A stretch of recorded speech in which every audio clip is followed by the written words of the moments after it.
बंदी छोड़ सतगुरु रामपाल जी परमेश्वर जी की जय हो। परमपिता परमात्मा सारी सृष्टि के रचनहार कुल मालिक असंख्य ब्रह्मांडों के स्वामी जगत गुरु तीनों लोकों में प्रवेश करके सबका भरण पोषण करने वाले राजाधिराज आत्माधार नाथों के नाथ देवों के देव महादेव सर्वेश्वर महेश्वर मृत्युंजय अजरो अमर आदि अनादि सनातनी प्रभु जगत पिता जगदीश्वर श्री श्री 1008 की उपाधि के वास्तविक अधिकारी अकाल मूर्त शब्द स्वरूपी राम वासुदेव सर्वगतम ब्रह्म परम पूज्य प्रथम पूज्य परम संत परम पुरुष परम धनी परम दयालु सत्य कबीर हक्का कबीर अल्लाहु कबीर अल्लाहु अकबर बाखबर अल्लाह ताला जगत के तारणहार जगत के मुक्तिदाता जगत के जगन्नाथ हारे के सहारे हिंदुओं के राम मुसलमानों के अल्लाह सिखों के वाहिगुरु ईसाइयों के मसीह दया के सागर दया निधि करुणा के सागर करुणा निधि स्वयंभू परिभू संकट मोचन कष्ट हरण मंगल करण दुख भंजन अविगत कबीर निर्विकार निर्विषम परमात्मा अलय अलेख सतगुरु आदि अनादि सतगुरु असली मर्यादा पुरुषोत्तम असली राम असली कृष्ण असली घनश्याम असली मुरारी राजाओं के राजा महाराजाओं के महाराजा शहंशाहों के शहंशाह सम्राटों के सम्राट भगवानों के भगवान अल्लाहों के अल्लाह प्रभुओं के प्रभु मसीहाओं के मसीह सच्चे वाहिगुरु बाबाओं के बाबा पीरों के पीर सेठों के सेठ जगत सेठ सावड़सा सेठ सर्वगुण संपन्न अनंत कोटि कलाओं के स्वामी अनंत कोटि ब्रह्मांडों के नायक योगियों में महायोगी ध्यानियों में महाध्यानी सिद्धों में परम सिद्ध ज्ञानियों में तत्वज्ञानी ब्रह्मज्ञानी महाज्ञानी परम ज्ञानी सर्वश्रेष्ठ ज्ञानी विज्ञानी युवा कबीर समरथ कबीर असमवात अमित ओजा सच्चे रहनुमा करीम अल्लाह शुभान अल्लाह दुनिया के अंतिम पैगंबर 8 सितंबर 1951 से गांव धनाना जिला सोनीपत हरियाणा भारतवर्ष की पावन भूमि पे प्रकट रियल कल्कि भगवान श्री नारायण साकार हरि श्री बाबा साहेब नूर अनंत परमात्मा संत श्रोमणी सतगुरु रामपाल जी परमेश्वर जी के चरण कमल में साध संगति से जुड़े हुए देश विदेश से आप और हम सभी सत्सेवक भाई बहनों का अनंत कोटि दंडवत प्रणाम। सत्साई भाई और बहनों, दया परमपिता परमेश्वर जी की सारी सृष्टि के मालिक की सतगुरु रामपाल जी भगवान की जिनके विशेष आशीर्वाद से शुभ आशीर्वाद से उन्हीं के कर कमल से लिखित पवित्र पुस्तक जीने की राह के ऊपर वीडियो बनाने की श्रृंखला जारी है। इसी श्रृंखला में आज हमारा ये 17वें नंबर का वीडियो है। प्रत्येक वीडियो में गुरुदेव भगवान के आशीर्वाद से हमें अध्यात्म के विषय में बहुत सारी नई नई बातें प्राप्त हो रही हैं जो हमारे विश्वास को ऊंचाइयों पर लेकर जाती है। भाइयों और बहनों, जीने की राह पर चलने के लिए ही ये मनुष्य शरीर हमें परमेश्वर ने दिया है और असल में जीने की राह एक ही है। जीने का मकसद तभी है जब आप पूर्ण सतगुरु से उपदेश प्राप्त करके शत भक्ति को मर्यादाओं में रहकर सफलता की ओर लेकर जाओ। अगर आपने इस मनुष्य शरीर से स्त्री या पुरुष के शरीर से यदि आपने परमात्मा प्राप्ति नहीं की सत भक्ति नहीं की तो हमारे में और जानवरों में कोई अंतर नहीं है। परमात्मा कहते हैं भक्ति बिना नर और खर एक है। नर यानी इंसान, इंसान में स्त्री पुरुष सभी आ जाते हैं, और खर यानी गधा। अगर हमें सतगुरु की ये भक्ति नहीं मिली, आप चाहे देश के राजा हो, चाहे राष्ट्रपति हो, चाहे प्रधानमंत्री हो, आप जी इंसान होकर भी गधे की श्रेणी में हो, पशु की श्रेणी में। भक्ति बिना नर और खर एक है, जिन हर पद नहीं जाना पूर्ण ब्रह्म की परख नहीं रे पूज मरे पाषाणा। पूर्ण परमात्मा कौन है, कैसा है, कहाँ रहता है, कैसे मिलता है, इसकी जानकारी तुझे प्राप्त नहीं हुई, सतभक्ति पे आप लगे नहीं तो मरने के बाद में पशु योनि में जाओगे। जीते जी भी गधे, जीते जी भी पशु, और मरने के बाद तो पशु योनि में जाना ही जाना है।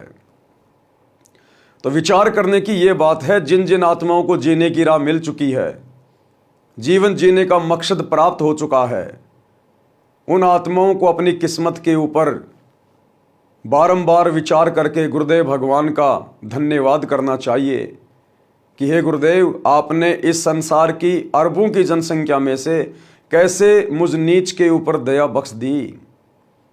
आपने मेरा ये मनुष्य जन्म भी सवार दिया, आपने मेरा ये लोक भी सवार दिया, और शरीर छूटने के बाद आपके विमान में बैठ के आपके सचखंड में जाऊंगा, सदा सदा के लिए अमर हो जाऊंगा। मेरे तो लोक और परलोक दोनों आपकी कृपा से संवर गए, सफल हो गए। तो भाइयों और बहनों, बहुत बड़ी मेहर है इस समय धरती पर उस पूर्ण ब्रह्म परमेश्वर की। मुसलमान जिसे अल्लाह कहते हैं, हिंदू अपना भगवान कहते हैं, ईसाई जिसे मसीहा कहते हैं, सिख जिसे वाहिगुरु कहते हैं, आज वो परम शक्ति सतगुरु रामपाल जी के रूप में धरती पे प्रकट है। लेकिन उनको पहचाने बिना आप उनसे किसी प्रकार का कोई लाभ नहीं उठा सकते। जिस प्रकार लाइट आपके पड़ोस में है, आपके नगर में, आपके गांव में है, परंतु आपके घर पे नहीं है, जब तक आप भी विधिवत लाइट का कनेक्शन नहीं लोगे, आप उस बिजली का कोई फायदा नहीं उठा सकता। इसी प्रकार परमात्मा सदा धरती पे रहता है, आगे भी जब तक धरती रहेगी परमात्मा रहेगा, क्योंकि वो परमेश्वर एक पल भी इस पृथ्वी को, जहाँ उसके बच्चे रहते हैं, उसकी आत्माएं रहती हैं, अपनी मौजूदगी के बिना एक पल भी नहीं छोड़ता है। यानी सदा वो परमात्मा किसी न किसी रूप में इस धरती पर रहता है। लेकिन यदि हमने उस परमात्मा से लाभ उठाना है तो हमने कनेक्शन लेना पड़ेगा।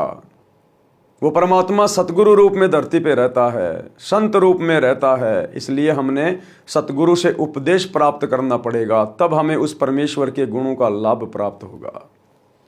तो जिन्होंने कनेक्शन ले लिया है, यानी जो आत्माएं सन 1994 से सतगुरुदेव भगवान के चरणों में हैं, मर्यादाओं में हैं, विधिवत भक्ति कर रही हैं, गुरु की कृपा पात्र बनकर भक्ति कर रही हैं, उन आत्माओं को तो भली भांति पता है कि परमेश्वर क्या क्या लाभ देता है। यहाँ का राजा यदि आपका मित्र है, आपका पिता है, वो भी आपको वो परम सुख, वो लाभ नहीं दे सकता जो लाभ सतगुरु यहाँ आपको दे सकता है। जो लाभ आपको ब्रह्मा विष्णु महेश की भक्ति नहीं दे सकती, वो लाभ सतगुरु की शरण में आने से मिलता है। तो भाई और बहनों, आप और हमारा सौभाग्य, और सौभाग्य उन आत्माओं का भी होगा जो समय रहते इस जीने की राह पुस्तक को पढ़कर या यूट्यूब पर सतगुरु रामपाल जी के प्रवचन सुनकर समय रहते महाविनाश के समय से पहले, अपनी दुर्गति करवाने से पहले सतगुरुदेव के ज्ञान को समझकर उनसे उपदेश लेकर भक्ति शुरू कर देंगे।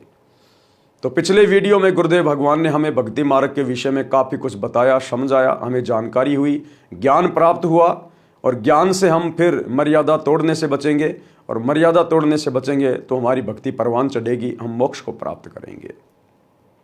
तो आज की वीडियो में गुरुदेव भगवान हमें क्या समझा रहे हैं, पवित्र पुस्तक जीने की राह पार्ट नंबर 17 पेज नंबर 127 से एक शब्द पूज्य गुरुदेव भगवान ने यहाँ पर लिखा है, और ये शब्द बहुत ही विशेष है।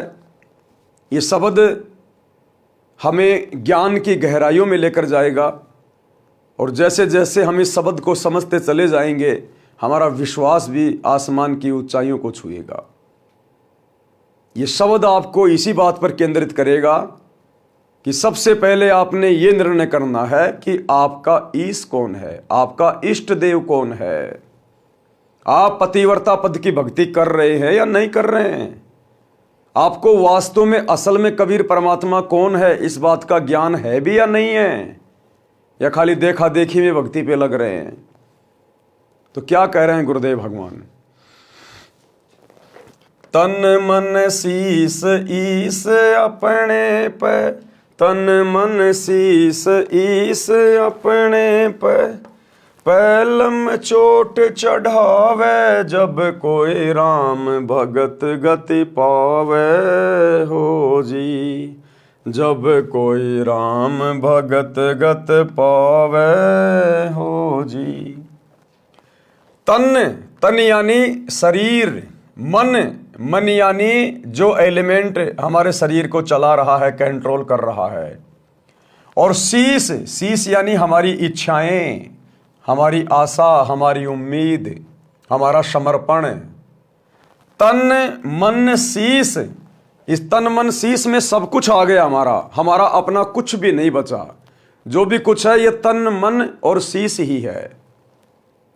हमने पूर्णतया अपने आप को अपने ईश के ऊपर, यानी ईश यानी इष्ट देव के ऊपर समर्पित कर देना है।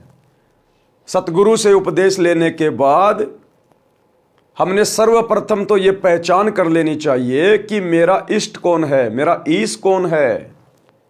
उसके बाद उस इष्ट के ऊपर, उस ईश के ऊपर अपने आप को कुर्बान कर देना है, समर्पित कर देना है। और भाई और बहनों, सबसे ज्यादा धोखा आत्माएं यहां पर इष्ट को पहचानने में करती हैं। समर्पित तो उसके बाद होंगे जब पहले हमें ईश की पहचान होगी कि इष्ट कौन है मेरा। तो जगत वाले भाई बहन वो तो अपना इष्ट मानते हैं, कोई ब्रह्मा को, कोई विष्णु को, कोई शिव जी को, कोई हनुमान जी को, कोई माता जी को। लेकिन सतगुरु से उपदेश लेने के बाद फिर आपने उन सभी देवी देवताओं को त्यागना पड़ेगा, छोड़ना पड़ेगा।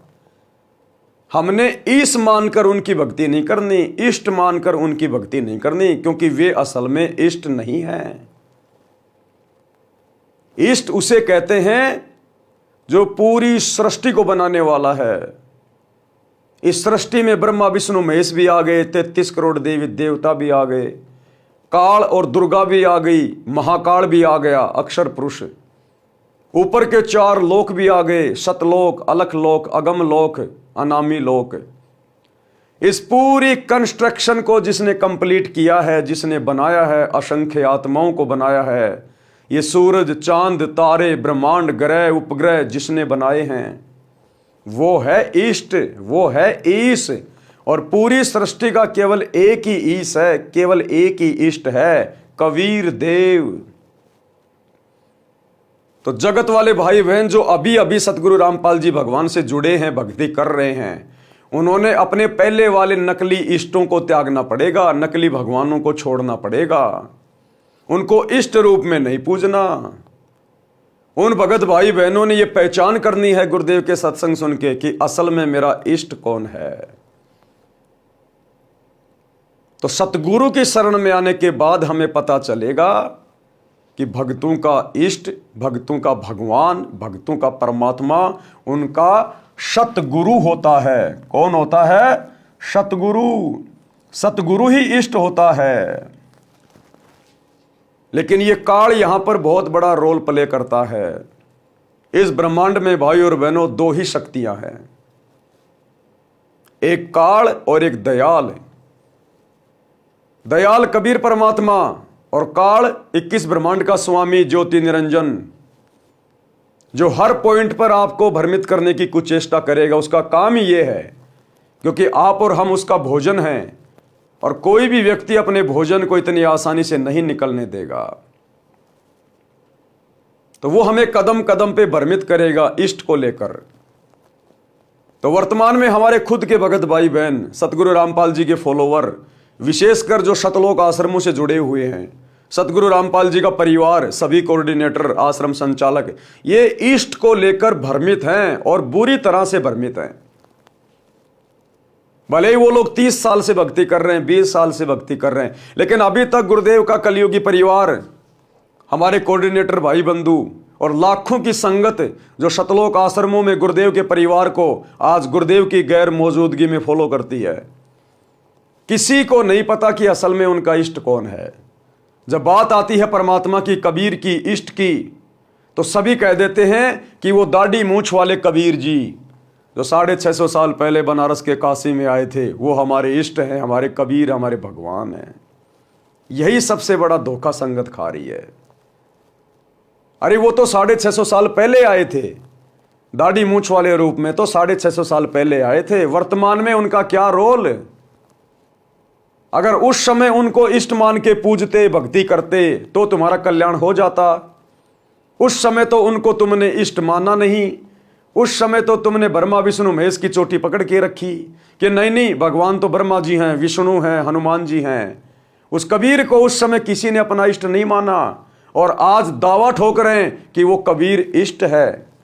लेकिन वो कबीर दाढ़ी मूंछ वाले फोरम में, दाढ़ी मूंछ वाले रूप में आज नहीं है। केवल उसकी फोटो से हमारा उद्धार नहीं हो सकता, हमारा मोक्ष नहीं हो सकता। वो फोटो जन्म जन्मांतरों की हमारी भक्ति की भूख को, प्यास को शांत नहीं कर सकती। आज कहां है वो कबीर? आज कहां बैठा है वो कबीर?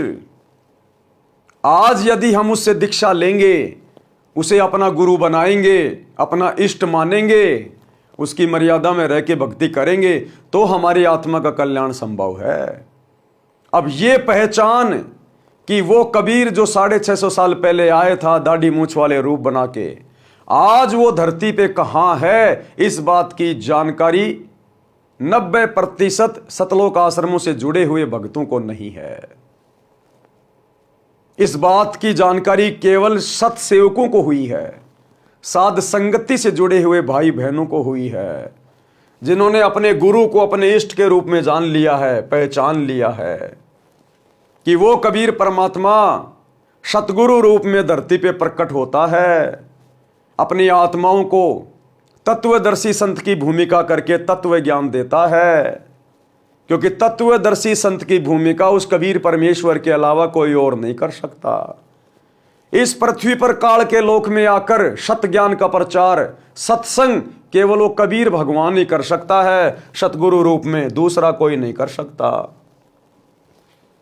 ये 9 मण उलझा हुआ आध्यात्मिक सूत, ये ज्ञान वो कबीर परमात्मा ही सतगुरु बन के सुलझा सकता है। 9 मण सूत उलझिया ऋषि रहे झकमार, सतगुरु ने ऐसा सुलझा दिया उलझे न दूजी बार। अपने द्वारा रची गई सृष्टि की जानकारी इस काललोक में आकर वो कबीर परमात्मा स्वयं ही दे सकता है, दूसरा कोई नहीं दे सकता। इसलिए सत्सेवकों ने पहचान लिया, जान लिया कि सतगुरु रामपाल जी स्वयं कबीर देव हैं, हमारे इष्ट हैं, हमारे पूज्य हैं, हमारे ईश हैं। और गुरु रूप में इष्ट की पहचान करके हमने उस दाढ़ी मूंछ वाले स्वरूप को, जिस स्वरूप में परमात्मा 650 साल पहले आए थे, हालांकि वो फोटो ओरिजिनल फोटो नहीं है, उस समय ऐसा कोई भी साधन नहीं था जिससे किसी का ओरिजिनल फोटो रखा जाए। उस समय ना कोई मोबाइल था, ना कोई कैमरा था, ना कोई वीडियो रिकॉर्डिंग थी, केवल हाथ से चित्र बनाए जाते थे। तो वर्तमान में जो फोटो दाढ़ी मूंछ वाली जिसे कबीर जी की कहा जाता है, वो असल में कबीर जी की फोटो नहीं है, वो तो एक इमेजिन है, बनावटी फोटो है, सोची हुई फोटो है। तो जब तक हमें ये पक्का दृढ़ विश्वास नहीं होगा, पता नहीं चलेगा कि वर्तमान में कबीर कहां है, तब तक हम कभी भी अपना तन मन और शीश अपने ईश के ऊपर समर्पित नहीं कर सकते। तो सौभाग्य है सत्सेवक भाई बहनों का, जिन्होंने सतगुरु आशीर्वाद से उनकी पहचान कर ली अपने इष्ट देव के रूप में, अपने परमेश्वर के रूप में, अपने कबीर देव के रूप में, और आज दृढ़ होकर अपना सर्वस्व अपने गुरुदेव के चरणों में न्योछावर करके अपना तन, अपना मन, अपना शीश और अपने ईश सतगुरु रामपाल जी के चरणों में समर्पित करके आज निश्चिंत होके भक्ति कर रहे हैं, निर्भय होके भक्ति कर रहे हैं। तो ईश के ऊपर, इष्ट के ऊपर अपना सब कुछ समर्पित करने से पहले हमें यह जानकारी होनी चाहिए कि हमारा इष्ट कौन है। एक छोटा सा सत्संग गुरुदेव के मुख कमल से गुरुदेव स्वयं कह रहे हैं कि अपने ही गुरु को इष्ट मानकर पूजेंगे तब हमारा यह जन्म मरण का रोग समाप्त होगा। अपने ही गुरु को इष्ट रूप में पूजना पड़ेगा, क्योंकि गुरु के अलावा दूसरा कोई इष्ट होता ही नहीं है। गुरु और गोविंद दो नहीं भाई, जब तक दो समझोगे दो जख्म जाई। गुरु को कोई साधारण मनुष्य नहीं मानना चाहिए। इसीलिए गरीबदास जी ने बार बार चेताया है, समझाया है हम कलयुग के बिचली पीढ़ी वालों को कि गुरु मानुष कर जानते वो नर कहिए अंध, और मैं दुखी संसार में आ गए यम के फंद। तो हमने तो यम के फंद कटवाने हैं, और यम के फंद कटेंगे जब हम अपने गुरुजी को अपना ईश मान के, इष्ट मान के, अपना तन मन शीश उनके ऊपर अर्पित कर देंगे, न्योछावर कर देंगे। जैसा गुरुजी कहेंगे वैसा ही करेंगे, वही भक्ति करेंगे, उन्हीं की आज्ञा में चलेंगे, उन्हीं की मर्यादाओं में रहेंगे, उनके प्रत्येक वचन को फॉलो करेंगे। एक पति को छोड़कर आन में आस्था रखने वाली पत्नी को व्यभिचारिणी कहते हैं।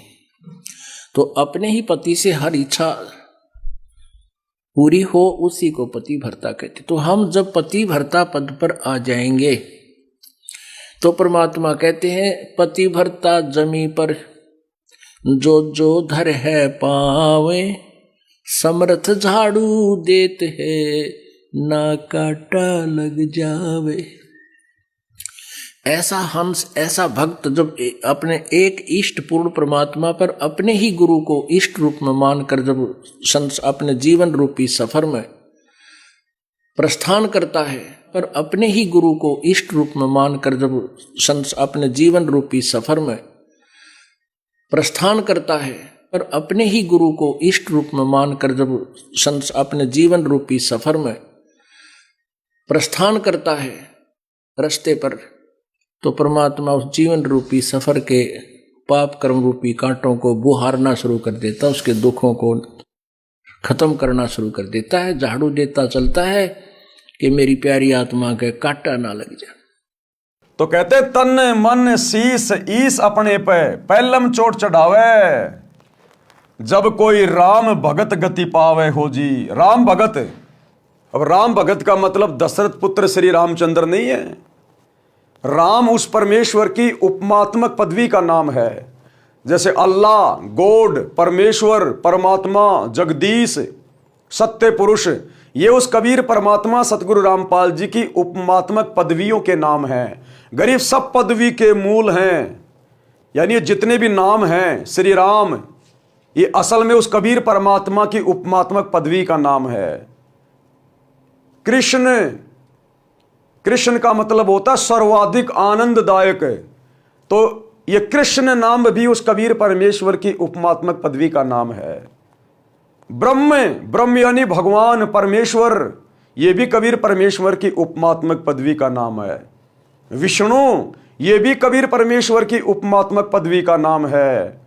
अग्ने तनूर असी विष्णवे तवा सोमस्य तनूर असी, कबीर अंगारी असी बंबारी असी सवर ज्योति रित धाम आशी। जो तीनों लोकों में प्रवेश करके सबका भरण पोषण करता, उसको विष्णु कहते हैं। और ये महादेव, ये भी उस कबीर परमेश्वर की उपमात्मक पदवी का नाम है कि वो सबसे बड़ा देव है, महादेव, देवों का देव। परंतु इस काल ने, ज्योति निरंजन ने, शैतान ने 21 ब्रह्मांड में हम आत्माओं को भ्रमित करने के लिए अपने पुत्रों के नाम रख दिए, इन अवतारों के नाम रख दिए, कृष्ण, राम, ब्रह्मा, विष्णु, महेश, महादेव, जबकि ये सारे नाम इस कबीर परमेश्वर सतगुरु रामपाल जी की महिमा के उपमात्मक नाम हैं। लेकिन काल ने तो हमें भ्रमित करना है। इसलिए त्रेता में जो दशरथ पुत्र श्री रामचंद्र जी आए थे, उनका पूरा नाम था रामचंद्र, रामचंद्र, और वो उनके शरीर की पहचान थी, केवल उनके शरीर की पहचान।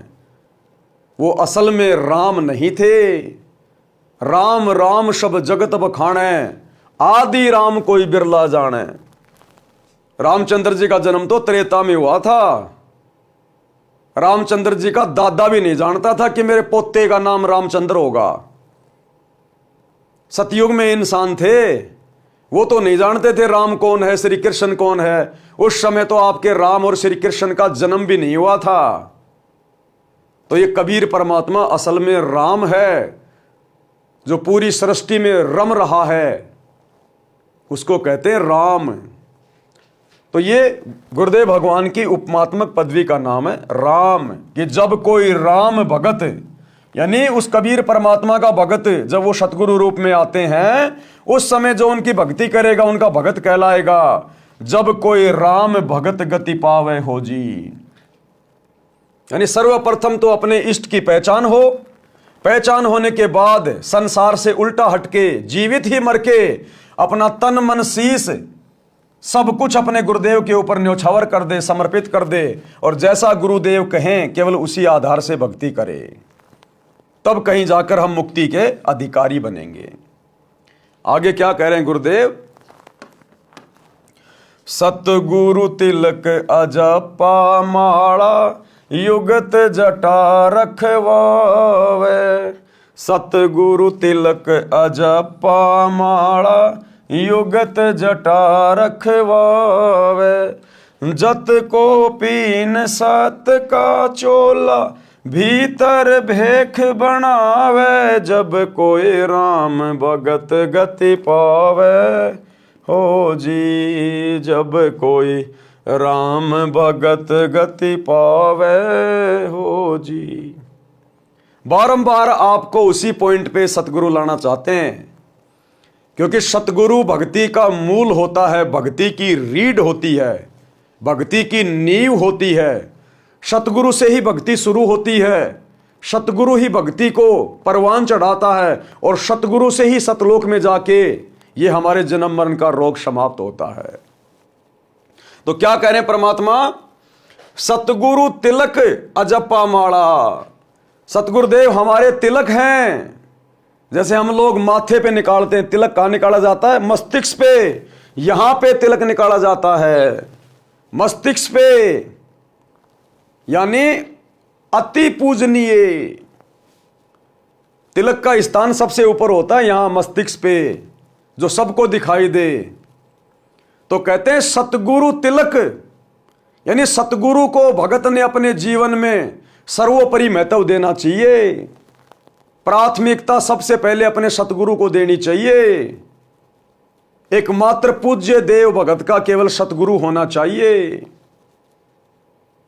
तो सबसे ज्यादा प्राथमिकता अपने गुरु जी को। सतगुरु तिलक अजप्पा माला, और सतगुरु से श्वास ऊं श्वास का नाम लेके फिर भक्ति करे दृढ़ होके, और युगत जटा रखवावे।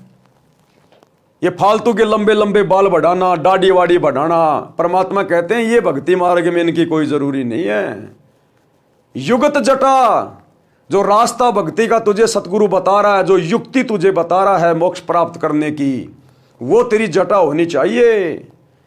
सतगुरु की मर्यादाओं में रह के भक्ति कर, उनके अनुसार भक्ति की जो पद्धति है उसको ग्रहण कर। और जत कोपीन, जत यानी अपने धर्म का पक्का हो, अपने लंगोट का पक्का हो भगत। जति जीवन जिए। अगर शादीशुदा है तो केवल अपनी पत्नी तक समर्पित रहे, अन्य किसी बहन बेटी की तरफ गंदी नजर ना करे, व्यभिचार की शौपन में भी ना सोचे। और अगर शादीशुदा नहीं है तो किसी भी बहन बेटी की तरफ गंदी नजर से, गंदी नीयत से ना देखे, तब कहीं जाकर उस भगत का बेड़ा पार होगा। जत कोपीन, सत का चोला, हमेशा सत्य भाषण करे, झूठे प्रवचन कभी ना करे। और भीतर भेक बनावे, यानी बाहरी दिखावा करने की जरूरत नहीं है। ये तिलक लगाना, चंदन लगाना, गले में माला डालना, लाल पीले कपड़े पहनना, परमात्मा कहते हैं ये बाहरी दिखावे की जरूरत नहीं है। भीतर भेख बनावे, अंदर से भगत बनो। सतगुरु की शिक्षाओं को, मर्यादाओं को, उनकी आज्ञाओं में रहकर चलकर अंदर से भगत बनो। वो सतगुरु अंदर से देखेगा। सतगुरु बाहरी आवरण नहीं देखता। बाहरी आवरण के विषय में तो परमात्मा कहते हैं कंठी माला सुमरणी पहनने से क्या होए। अरे ऊपर ढूंढा साधु का और अंतर राख्या खोए। तेरे अंदर तो भक्ति है नहीं, मर्यादा तू फॉलो करता नहीं, सुमरण तू ढंग से करता नहीं, गुरु जी को तू हल्के में ले रहा है और बाहर से तू भगत बनने का दिखावा कर रहा है। तो कहते हैं ऐसे बात नहीं बनेगी इस भक्ति मार्ग पर। सतगुरु के शरण में आने के बाद तूने पहले वाले आडंबर छोड़ने पड़ेंगे, त्यागने पड़ेंगे। वो हाथों में मालाएं बांध के रखना, गले में रुद्राक्ष की मालाएं, तिलक विलक लगाना, कुंडल उंडल डालना, कान छिदवाना, दाढ़ी वाड़ी बढ़ाना, जटा बढ़ाना, परमात्मा कहते हैं बाहरी दिखावा भक्ति मार्ग में नहीं चलता। सतगुरु तो अंदर से जानता है कि हम कितने भगत हैं। तो कहते हैं सतगुरु तिलक अजप्पा माला, युगत जटा रखवावे, और जत कोपीन, और सत का चोला, और भीतर भेक बनावे, जब कोई राम भगत गति पावे। यानी हमने इस कदर भक्ति करनी पड़ेगी, इतना समर्पित होना पड़ेगा। आगे क्या कह रहे हैं गुरुदेव? लोक लाज मर्याद जगत की, तृण ज्यों तोड़ बगावे। लोक लाज मर्याद जगत की, तिण के ज्यों तोड़ बगावे। कामिनी कनक जहर कर जान, शहर अगमपुर जावे, जब कोई राम भगत गत पावे हो जी, जब कोई राम भगत गत पावे हो जी। लोक लाज मर्याद जगत की, तृण ज्यों तोड़ भगावे। तृण यानी तिनका, घास का तिनका। लोक लाज, इस सतभक्ति में आने के बाद हमने लोक लाज को पूरी तरह से त्यागना पड़ेगा।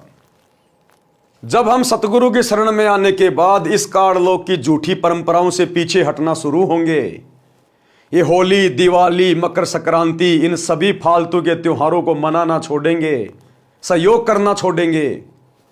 ये शादी विवाह, भात छूछक, लेन देन, पीलिया सीढ़िया, इन फालतू की परंपराओं से पीछे हटेंगे।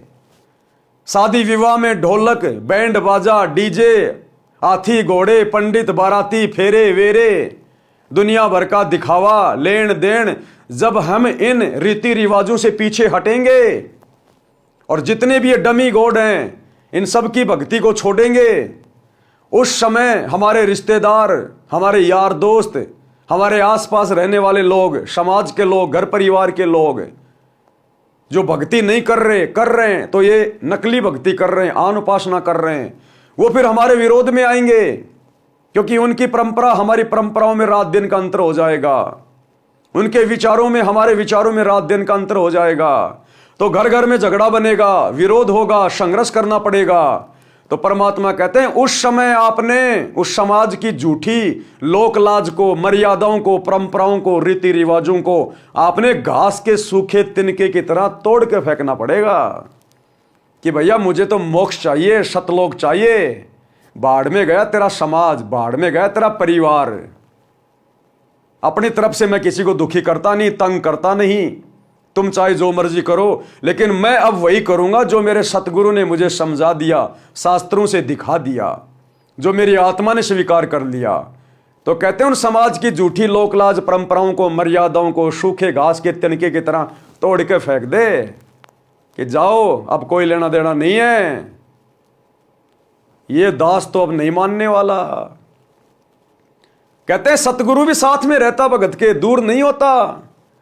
सतगुरु के अंग संग रहे बिना, सतगुरु के विशेष आशीर्वाद के बिना, उनकी छत्र छाया के बिना इस काल लोक में आप काल लोक की एक भी मर्यादा से पीछे नहीं हट सकते।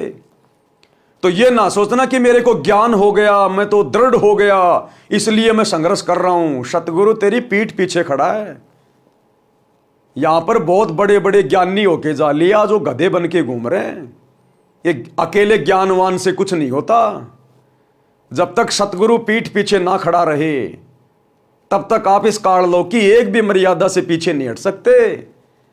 तो यदि आप संघर्ष कर रहे हैं, आपके अंदर वो हिम्मत पैदा हो रही है, तो कभी इस बात के ऊपर घमंड मत कर लेना, अहंकार ना ले आना कि मुझे ज्ञान हो गया है, मेरे अंदर भक्ति की शक्ति आ गई, मैं संघर्ष कर रहा हूं।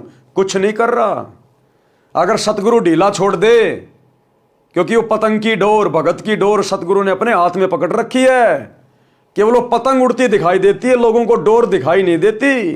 डोर तो उस समय दिखाई देगी जब वो पतंग के हम नजदीक आएंगे, पतंग उड़ाने वाले के नजदीक आएंगे, अन्यथा दूर बैठे आदमी को वो डोर दिखाई नहीं देती, खाली पतंग दिखाई देता है। तो कोई ये ना सोचे वो पतंग अपने बलबूते पे उड़ रही है, नहीं, उस पतंग को डोर से पतंग उड़ाने वाले ने, सतगुरु ने बांध रखा है। तो भाई और बहनों, मन में कभी अहंकार ना आ जाए। तो सतगुरु के विशेष आशीर्वाद के बिना, दया दृष्टि के बिना हम इस काललोक की एक भी मर्यादा में हेराफेरी नहीं कर सकते, हम संघर्ष नहीं कर सकते, त्याग नहीं सकते। तो सतगुरु भी पल पल हमारे साथ में रहता है, इस बात को हमने भूलना नहीं चाहिए। लेकिन सतगुरु रहेगा उसी आत्मा के साथ, उसी भगत के साथ, उसी बहन बेटी के साथ जो सतगुरु की मर्यादा में रह के भक्ति करेगी, जो सतगुरु को अपना इष्ट मान के भक्ति करेंगे। अन्यथा समाज की मर्यादाओं से आप हट नहीं सकते। और यही कारण है आज 2025 तक गुरुदेव की गैर हाजिरी में शतलोक आश्रमों से जुड़े हुए भाई बहन इन मर्यादाओं को छोड़ नहीं पा रहे, इन परंपराओं को, लोकलाज को तोड़ नहीं पा रहे। राजनेताओं के दबाव में आकर राजनेताओं की रैलियों में चले जाते हैं। इनको डर है कि यदि हमने सरकारों को सपोर्ट नहीं किया तो हमारे आश्रम बंद करवा दिए जाएंगे, धार्मिक धंधा बंद हो जाएगा। समाज के साथ आज भी यारी निभा रहे हैं, धर्मशालाएं बनवा रहे हैं, करोड़ों रुपया समाज का, भगत समाज का बर्बाद किया जा रहा है। आज भी अपने आश्रम चलाने के लिए गुरुदेव का परिवार धनाना गांव वालों के लिए स्टेडियम बना रहा है, हर प्रकार से गुलामियां कर रहा है, चापलूसी कर रहा है। क्यों? क्योंकि उनको अभी तक इष्ट की पहचान नहीं है। अभी तक उन्होंने अपने गुरु को मानुष ही मान रखा है, इसलिए सतगुरु उनके साथ में नहीं है, केवल उनके संस्कार उनके साथ में है। और अकेले संस्कार के बलबूते पे आप इस काललोक में, काललोक की शक्तियों के साथ में संघर्ष नहीं कर सकते। तो सतगुरु पल पल, कदम कदम साए की तरह अपने सत्सेवक बच्चों के साथ है, जिन सत्सेवक बच्चों ने आज पूरी दुनिया से पंगा ले रखा है। सत्सेवक एक तरफ, समाज की मर्यादा एक तरफ, और आज अपने गुरु को इष्ट मान के घर घर में उनका आसन लगा के, बेड लगा के, ज्ञान को आधार बना के, घर को आश्रम बना के, और गीता अध्याय 3 श्लोक 13 के अनुसार अपने गुरु को परमात्मा मान के, इष्ट मान के घर घर में भोग लगाया जा रहा है। और सतगुरु की छप्पर फाड़ दया हो रही है, छप्पर फाड़। जो असीम शांति, जो सुख आज सत्सेवक भाई बहनों को है, धरती पर किसी को नहीं है, यहां के राजा को भी नहीं है। और राजा भी पल पल टेंशन में जीता है, पल पल टेंशन में। तो ये कुछ नियम है, ये फॉर्मूले हैं, इनको भगत ने जब तक अपने जीवन पे लागू नहीं किया तब तक वो सतगुरु से कोई विशेष आशीर्वाद प्राप्त नहीं कर पाएगा। तो कहते हैं लोक लाज मर्याद जगत की, तिनके ज्यों तोड़ बगावे, और कामिनी कनक जहर कर जाने। कामिनी यानी स्त्री, औरत, और ये कनक यानी सोना। कहते हैं जो स्त्री को और सोने को जहर के समान मानेगा, शहर अगमपुर जावे, वही आत्मा सतलोक में प्रवेश कर सकती है। तो बताओ ये रजा किसके ऊपर? आज घर घर में, पति पत्नी में, भाई बहन के रिश्ते कहां बन रहे हैं? आज संगत में यदि किसी ने पूरी तरह से सोने चांदी के गहने पहनना छोड़ा है तो किसने छोड़ा है? बताने की जरूरत नहीं है, सबको पता है, साथ संगति से जुड़ी हुई आत्माओं ने। 25-25 साल की उम्र में सत्सेवकों के घरों में भाई बहन के रिश्ते बन चुके हैं, जो पहले पति और पत्नी के रिश्ते में थे, जिनके संतान भी नहीं है और जिनकी उम्र भी ज्यादा नहीं है। आज वो भगत भाई बहन भी इस ज्ञान को आधार बनाकर अपनी आत्मा के कल्याण के लिए भाई बहन के रिश्तों में आ चुके हैं कि असंख्य जन्म हो गए बच्चे पैदा करते करते। हम तो काल की खुराक पैदा कर रहे हैं, काल की खुराक। सतगुरु नहीं कहेगा खुल के, क्योंकि सतगुरु ने तो इसको श्राप दे रखा है रोजाना 1 लाख मानव शरीरधारी प्राणी खाने का। तो सतगुरु कैसे ये पैदावार को बंद करवाएगा? सतगुरु कैसे अपने बेटे के विरुद्ध जाएगा? सतगुरु कैसे काल के विरुद्ध जाएगा? इसलिए सतगुरु नहीं कहेगा, सतगुरु वचन में है। लेकिन सतगुरु ने यहां संकेत कर दिया कि अगर तुम्हें सतलोक जाना है तो तुमने इस बच्चे पैदा करने वाली फैक्ट्री से बचना होगा। कामिनी यानी स्त्री, और ये कणक यानी सोना। जहर कर जाने, शहर अगमपुर जावे, जब कोई राम भगत गति पावे। आगे क्या कह रहे हैं गुरुदेव? जो पतिव्रता पति से राती, आन पुरुष ना भावे। जो पति भरता पति से राती, आन पुरुष ना भावे। बस पीहर में सुरत प्रीतम में, न्यों कोई ध्यान लगावे। जब कोई राम भगत गत पावे हो जी, जब कोई राम भगत गत पावे हो जी। जो पति भरता, पति से राती, राती यानी संभोग करना, शारीरिक मिलन करना। जिस प्रकार एक पति भरता स्त्री केवल अपनी पति से ही शारीरिक मिलन करती है, केवल अपने पति को ही समर्पित करती है, आन पुरुष ना भावे। अन्य कोई भी गैर मर्द शौपन में भी उसको अच्छा नहीं लगेगा। चाहे कोई सोने का बन के क्यों ना खड़ा हो जाए, चाहे कोई देव क्यों ना आ जाए, कोई कितना धनी क्यों ना हो, कितना सुंदर क्यों ना हो, जो पति भर्ता माता बहन होती हैं वो अपने पति के अलावा किसी और को समर्पित नहीं होती। इसी प्रकार भक्ति मार्ग में जो पति भर्ता आत्मा होती हैं, भक्ति मार्ग में पति भर्ता आत्मा वो होती हैं जो केवल एक अपने सतगुरु के अलावा किसी और की पूजा ना करे, अपने सतगुरु के अलावा किसी और को अपना इष्ट मान के ना पूजे। और यही धोखाकारी है सतलोक आश्रमों से जुड़ी हुई 90% संगत। अपने सतगुरु को अपना इष्ट नहीं मानती, और जो इनके महीने में उस कागज के टुकड़े को, दाढ़ी मूछ वाली कबीर जी की समझे जाने वाली नकली मुर्दा फोटो को अपना इष्ट मान के, अपना पति मान के, कबीर मान के उसका कबीर प्रकट दिवस मना रही है। तो यहां पर संगत धोखा खा रही है। सतलोक आश्रमों से जुड़े हुए भाई बहन, गुरुदेव का परिवार, ये कोऑर्डिनेटर, ये पति भर्ता आत्मा नहीं है। इनके तो 5-5 पति है, 5-5 पति वैश्या भक्ति कर रहे हैं। महाभारत की द्रौपदी वाली आत्मा बन के घूम रहे सभी। इनके सबके घरों में, इनके दरबार में आप कभी जाना, इनके दरबार में एक फोटो मिलेगी, बीच में सतगुरु रामपाल जी, इस कोने में दाढ़ी मूछ वाले नकली कबीर जी, इस कोने में गरीबदास जी की फोटो, नीचे वाले कोने में दादा गुरु जी की फोटो, इस वाले कोने में पंडित चिदानंद जी की फोटो। अरे कितने पति हैं तुम्हारे? तुम पतिव्रता आत्मा नहीं हो। ये तो वैश्या भक्ति है। वैश्या को पता ही नहीं होता मेरे कितने पति हैं। और पति भर्ता पद पे आए बिना सतगुरु अपना वो आशीर्वाद नहीं बख्शेगा जिससे हमारा ज्ञान योग खुले, हमें सद्बुद्धि आए, हम भक्ति मार्ग पर आगे बढ़ें, दृढ़ होकर भक्ति कर सकें, समाज की परंपराओं से संघर्ष कर सकें। वो हिम्मत उसी समय आएगी जब सतगुरु अपना आशीर्वाद देगा, विशेष मेहर बख्शेगा, पल पल साथ रहेगा। और सतगुरु पल पल उसी आत्मा के साथ रहेगा जो पति भर्ता पद पे आ जाएगी, केवल अपने गुरु के अलावा किसी और को कबीर नहीं मानेगी, नहीं पूजेगी। तो कहते हैं जो पति भर्ता पति से राती आन पुरुष ना भावे, और बशे पीहर में प्रीत सुरतम में न्यों कोई ध्यान लगावे। वो पतिव्रता स्त्री अपने पीहर चली जाएगी तो भी उसका ध्यान पल पल अपने ससुराल में, अपने पति में रहेगा। क्या कर रहा होगा, क्या खा रहा होगा, क्या सोच रहा होगा, पल पल उसका ध्यान वहीं रहता है। तो इसी प्रकार हम इस सांसारिक काल के लोक में घूमेंगे फिरेंगे, रोजी रोटी के लिए भी धक्के खाएंगे, और भी अनेक काम यहाँ पे हमारे को करने पड़ते हैं, मजदूरी भी कर रहा है, कोई नौकरी कर रहा है, लेकिन पल पल भगत का चिंतन, भगत का ध्यान अपने सतगुरुदेव के चरणों में होना चाहिए। उनकी भक्ति से लगे रहना चाहिए, अपना नाम सुमरण करते रहना चाहिए। जब भी मौका मिल जाए, जरा से काम से फुर्सत मिले, अपना सत्संग सुन लेना चाहिए, अपने गुरुदेव की महिमा कर लेनी चाहिए।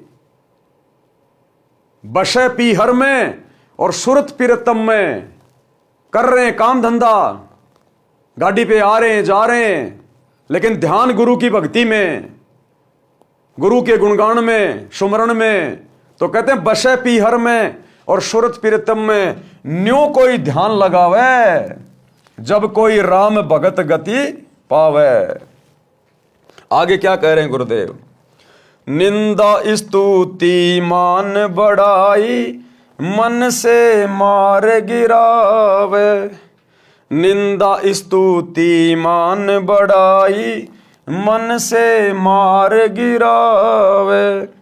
अष्ट सिद्धि की अटक न माने आगे कदम बढ़ावे। जब कोई राम भगत गति पावे हो जी, जब कोई राम भगत गति पावे हो जी। भगत ने कभी भी किसी की निंदा नहीं करनी चाहिए। भगत ने कभी भी अपनी स्तुति नहीं करवानी चाहिए, यानी मान बढ़ाई की भूख नहीं होनी चाहिए, सम्मान पाने की भूख नहीं होनी चाहिए। निंदा स्तुति मान बढ़ाई मन से मार गिरावे। कति दिल से निकाल दे, खत्म कर दे कि इस गंदे लोक में वैसे सब दुखी हैं, मैं किसकी निंदा चुगली करूं। निंदा चुगली के यहां दो अर्थ हैं भाई और बहनों, ध्यान रखना। सच को सच कहना किसी की निंदा चुगली करना नहीं होता है।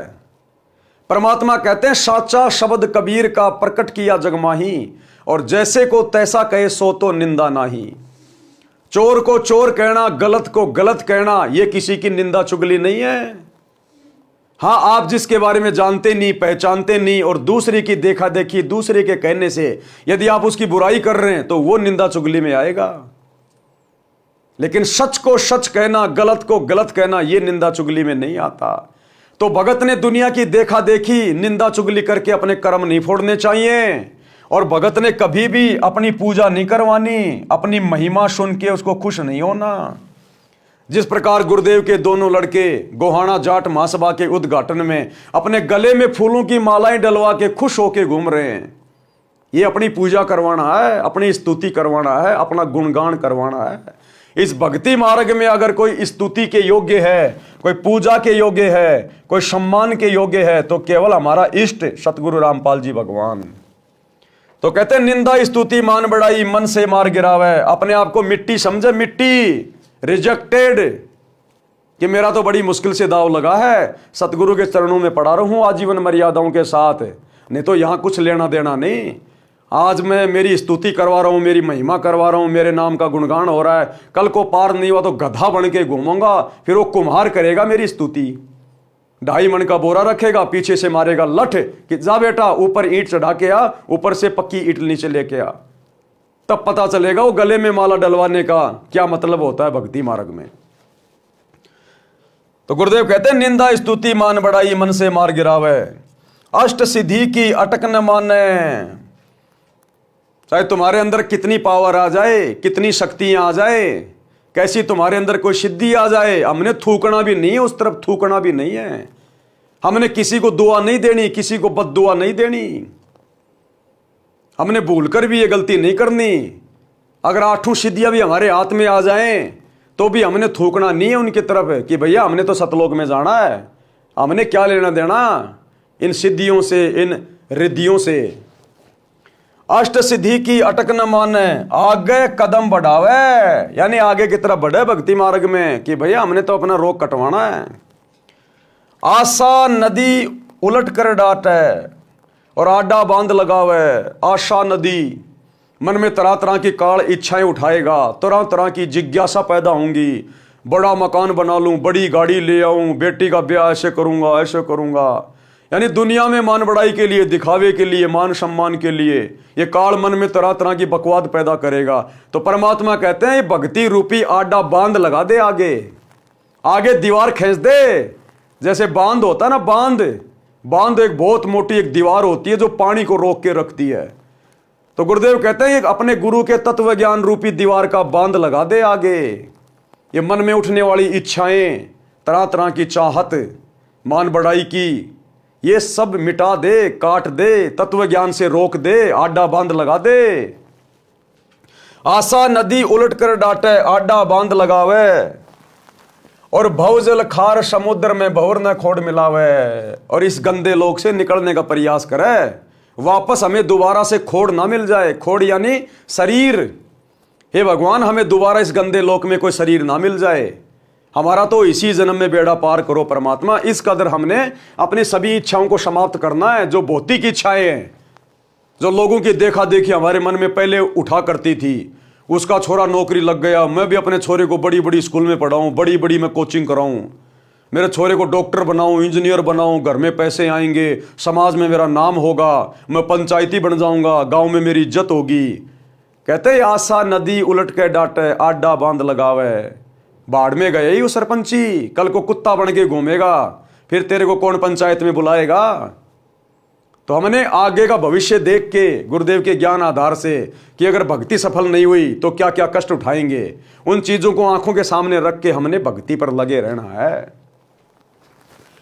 गगन महल गोविंद गुमानी, पलक माही पहुंचावे। गगन महल गोविंद गुमानी, पलक माही पहुँचावे। नितानंद माटी का मंदिर, नूर तेज हो जावे। जब कोई राम भगत गति पावे, हो जी जब कोई राम भगत गति पावे, हो जी। अब ये नित्यानंद जी ने कबीर परमात्मा के हर शब्द के आगे अपना ठप्पा मार रखा है। कोई बात नहीं, गगन महल हम जान गए, गगन महल सतलोक को कहते हैं। गगन महल गोविंद गुमानी, ये गुमानी नित्यानंद जी के गुरु का नाम था, और गोविंद यानी परमात्मा, यानी गुरु गुमानी, गोविंद गुमानी। तो आज हमें पता चल गया असल में गोविंद कौन है। सतगुरु रामपाल जी परमेश्वर है, जो हमें गगन महल में बैठा देगा, हमें सतलोक में पहुंचा देंगे। गगन महल गोविंद गुमानी, पलक माई पहुंचावे। 1 सेकंड में परमात्मा हमें उस सतलोक में बैठा देगा, हमारे भक्ति भाव को देख के। मालिक कहते हैं जीवन तो थोड़ा ही भला, जय सत सुमरण होए। ये 1,00,000 बरस का जीवना लेख धरे न कोई। तुम कर दो पल में पार हो जा रजा थारी। 1 पल में पलक माही पहुंचावे, तुम कर दो पल में पार हो जा रजा थारी। यदि हमने अपने सतगुरु को इष्ट मानकर उनके बताए अनुसार भक्ति करके, मर्यादा में रह के, समाज की लोक लाज मर्यादाओं से पीछे हटके यदि हमने इनको प्रसन्न कर लिया, तो पलक माही पहुंचावे। फिर इस परमेश्वर के हाथ का काम है, इसको रोकने वाला कोई नहीं सृष्टि में। फिर इनका हाथ पकड़ने वाला कोई नहीं है कि इन आत्माओं को कहां लेके जा रहा है। ये सबका बाप है। फिर पलक माही पहुंचावे ऐसी आत्मा को, ऐसे समर्पित भगत को, जो तन मन शीस ईस अपने पे पहलम चोट चढ़ावे। ये परमात्मा पलक माही उस आत्मा को सतलोक में जा बैठाएगा, पलक माही। और हमने तो जाना सतलोक, इसलिए जो कुर्बानी हम दे सकें वो कुर्बानी हम दे दें, क्योंकि हमारा तो टारगेट ही सतलोक है। तो हमने तो अपना सब कुछ अपने गुरुदेव भगवान को इष्ट मान के समर्पित करके रखना है। नित्यानंद माटी का मंदिर, माटी का मंदिर मानिए शरीर नश्वर कब समाप्त हो जाए, मिट्टी का घर। और सतलोक में जाने के बाद नूर तेज हो जावे, फिर वहां पर नूरी शरीर मिलेगा, कभी भी नष्ट ना होने वाला अविनाशी शरीर देगा परमात्मा।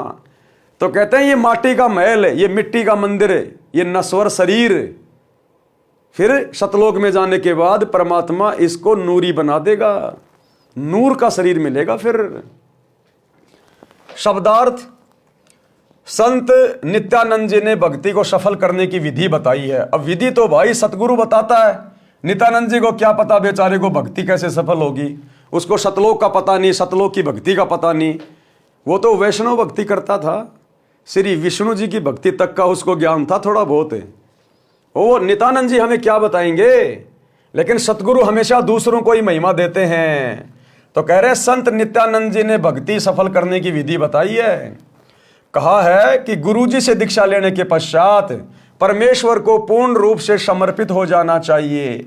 गुरु जी से दीक्षा लेने के बाद परमेश्वर के प्रति समर्पित हो जाना चाहिए, क्योंकि गुरु से दीक्षा लेने के बाद हमें ज्ञान होगा और हमें फिर यह पता चलेगा कि वो गुरु ही परमेश्वर है। गुरु बड़े हैं गोविंद से मन में देख विचार, हरि सुमरे सोवार हैं गुरु भजे होय पार। अरे 7 दीप और 9 खंड में गुरु से बड़ा ना कोई, करता करे ना कर सके सतगुरु करे सो होए। गुरु और गोविंद 2 नहीं भाई, जब तक 2 समझोगे 2 जक में जाई। तो नित्यानंद जी इसीलिए तो पार नहीं हो पाए, क्योंकि नाम ले लिया उन्होंने अपने गुरु से, गुमानी दास से, और समर्पित हो गए विष्णु भगवान को आधार बना के। अरे भैया अपने गुरु पे समर्पित होना होता है, अपने गुरु पे, क्योंकि गुरु ही गोविंद होता है। गुरु जी से दीक्षा लेने के पश्चात परमेश्वर को पूर्ण रूप से समर्पित हो जाना चाहिए और तन मन धन अपने परमेश्वर को पहलम चोट चढ़ावे। तन मन धन किसको चढ़ाना है? अपने परमेश्वर को, यानी अपने इष्ट को। तन मन शीस ईस अपने पे, ईस मानी परमात्मा। और थोड़ी देर पहले आपने गुरुदेव के मुख कमल से क्या सुना कि अपने ही गुरु को ईश मानकर, ईश माने परमात्मा परमेश्वर, अपने ही गुरु को इष्ट मानकर पूजना होता है। तो हमने तन मन धन फिर अपने परमेश्वर यानी अपने गुरुदेव भगवान को पहलम चोर चढ़ावे, यानी प्रारंभ से ही कुर्बानी का भाव बन जाए, तब भक्ति की गति यानी मुक्ति होती है।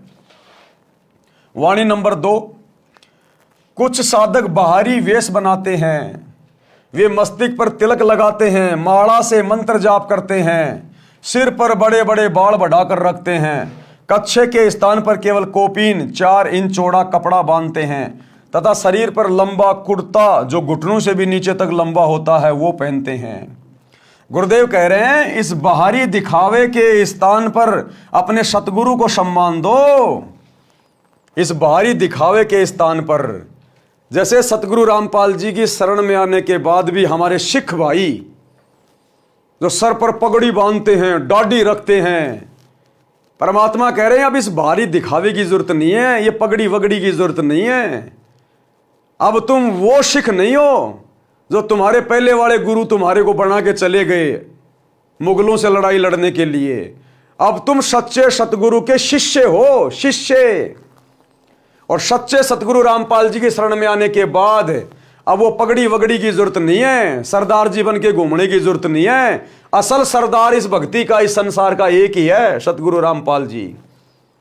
तो भाई वो सरदारगिरी छोड़नी पड़ेगी। यदि आपने सतगुरु से नाम ले लिया है तो, नाम नहीं लिया है तो आप जी सरदार बने रहो, नो प्रॉब्लम। लेकिन सतगुरु की शरण में आने के बाद अपने आप को सरदार कहलाओगे, अगले जन्म में कुत्ते की योनि में जाओगे, कुत्ते की योनि में।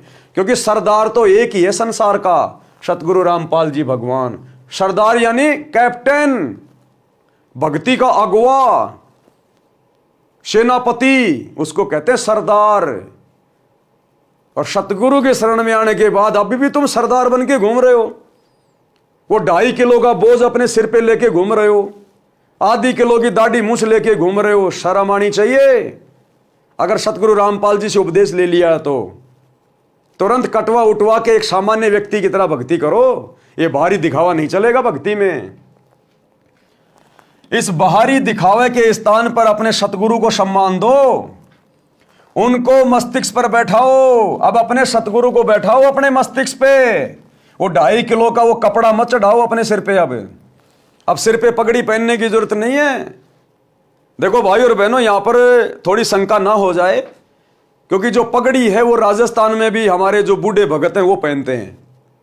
लेकिन सिख समाज में जो पगड़ी है वो एक धर्म विशेष की प्रतीक है, इसलिए सतगुरु की भक्ति में नहीं चलेगी वो पगड़ी। और अन्य जो यूपी में, हरियाणा में, राजस्थान में जो बुजुर्ग भगत हैं, सर पे जो वो पगड़ी पहनते हैं, उस पगड़ी को पहनने में कोई दिक्कत नहीं है। केवल सिख समाज के भाई बहन, क्योंकि सिख समाज में पगड़ी और दाढ़ी रखना एक धर्म विशेष की पहचान है, जो सतगुरु के शरण में आने के बाद नहीं चलेगी। बाकी हरियाणा, राजस्थान, यूपी में भाई बहन जो पगड़ी पहनते हैं वो धर्म विशेष का प्रतीक नहीं है। महाराष्ट्र में जो बुजुर्ग भाई बहन हैं जो सिर पे एक सफेद सफेद टोपी पहनते हैं वो धर्म विशेष की पहचान नहीं है, वो पहन सकते हैं। लेकिन सिख समाज का कोई भी व्यक्ति यदि सतगुरु रामपाल जी का भगत है और अब भी यदि वो अपने धर्म विशेष की वो पहचान अपने सिर पर धारण किए घूम रहा है तो इस भक्ति में नहीं चलेगा। सिख समाज के लोगों ने पगड़ी उतारनी पड़ेगी, सामान्य कटिंग करवानी पड़ेगी, दाढ़ी वाड़ी कटवानी पड़ेगी। इस बाहरी दिखावे के स्थान पर अपने सतगुरु को सम्मान दो, उनको मस्तिष्क पर बैठाओ।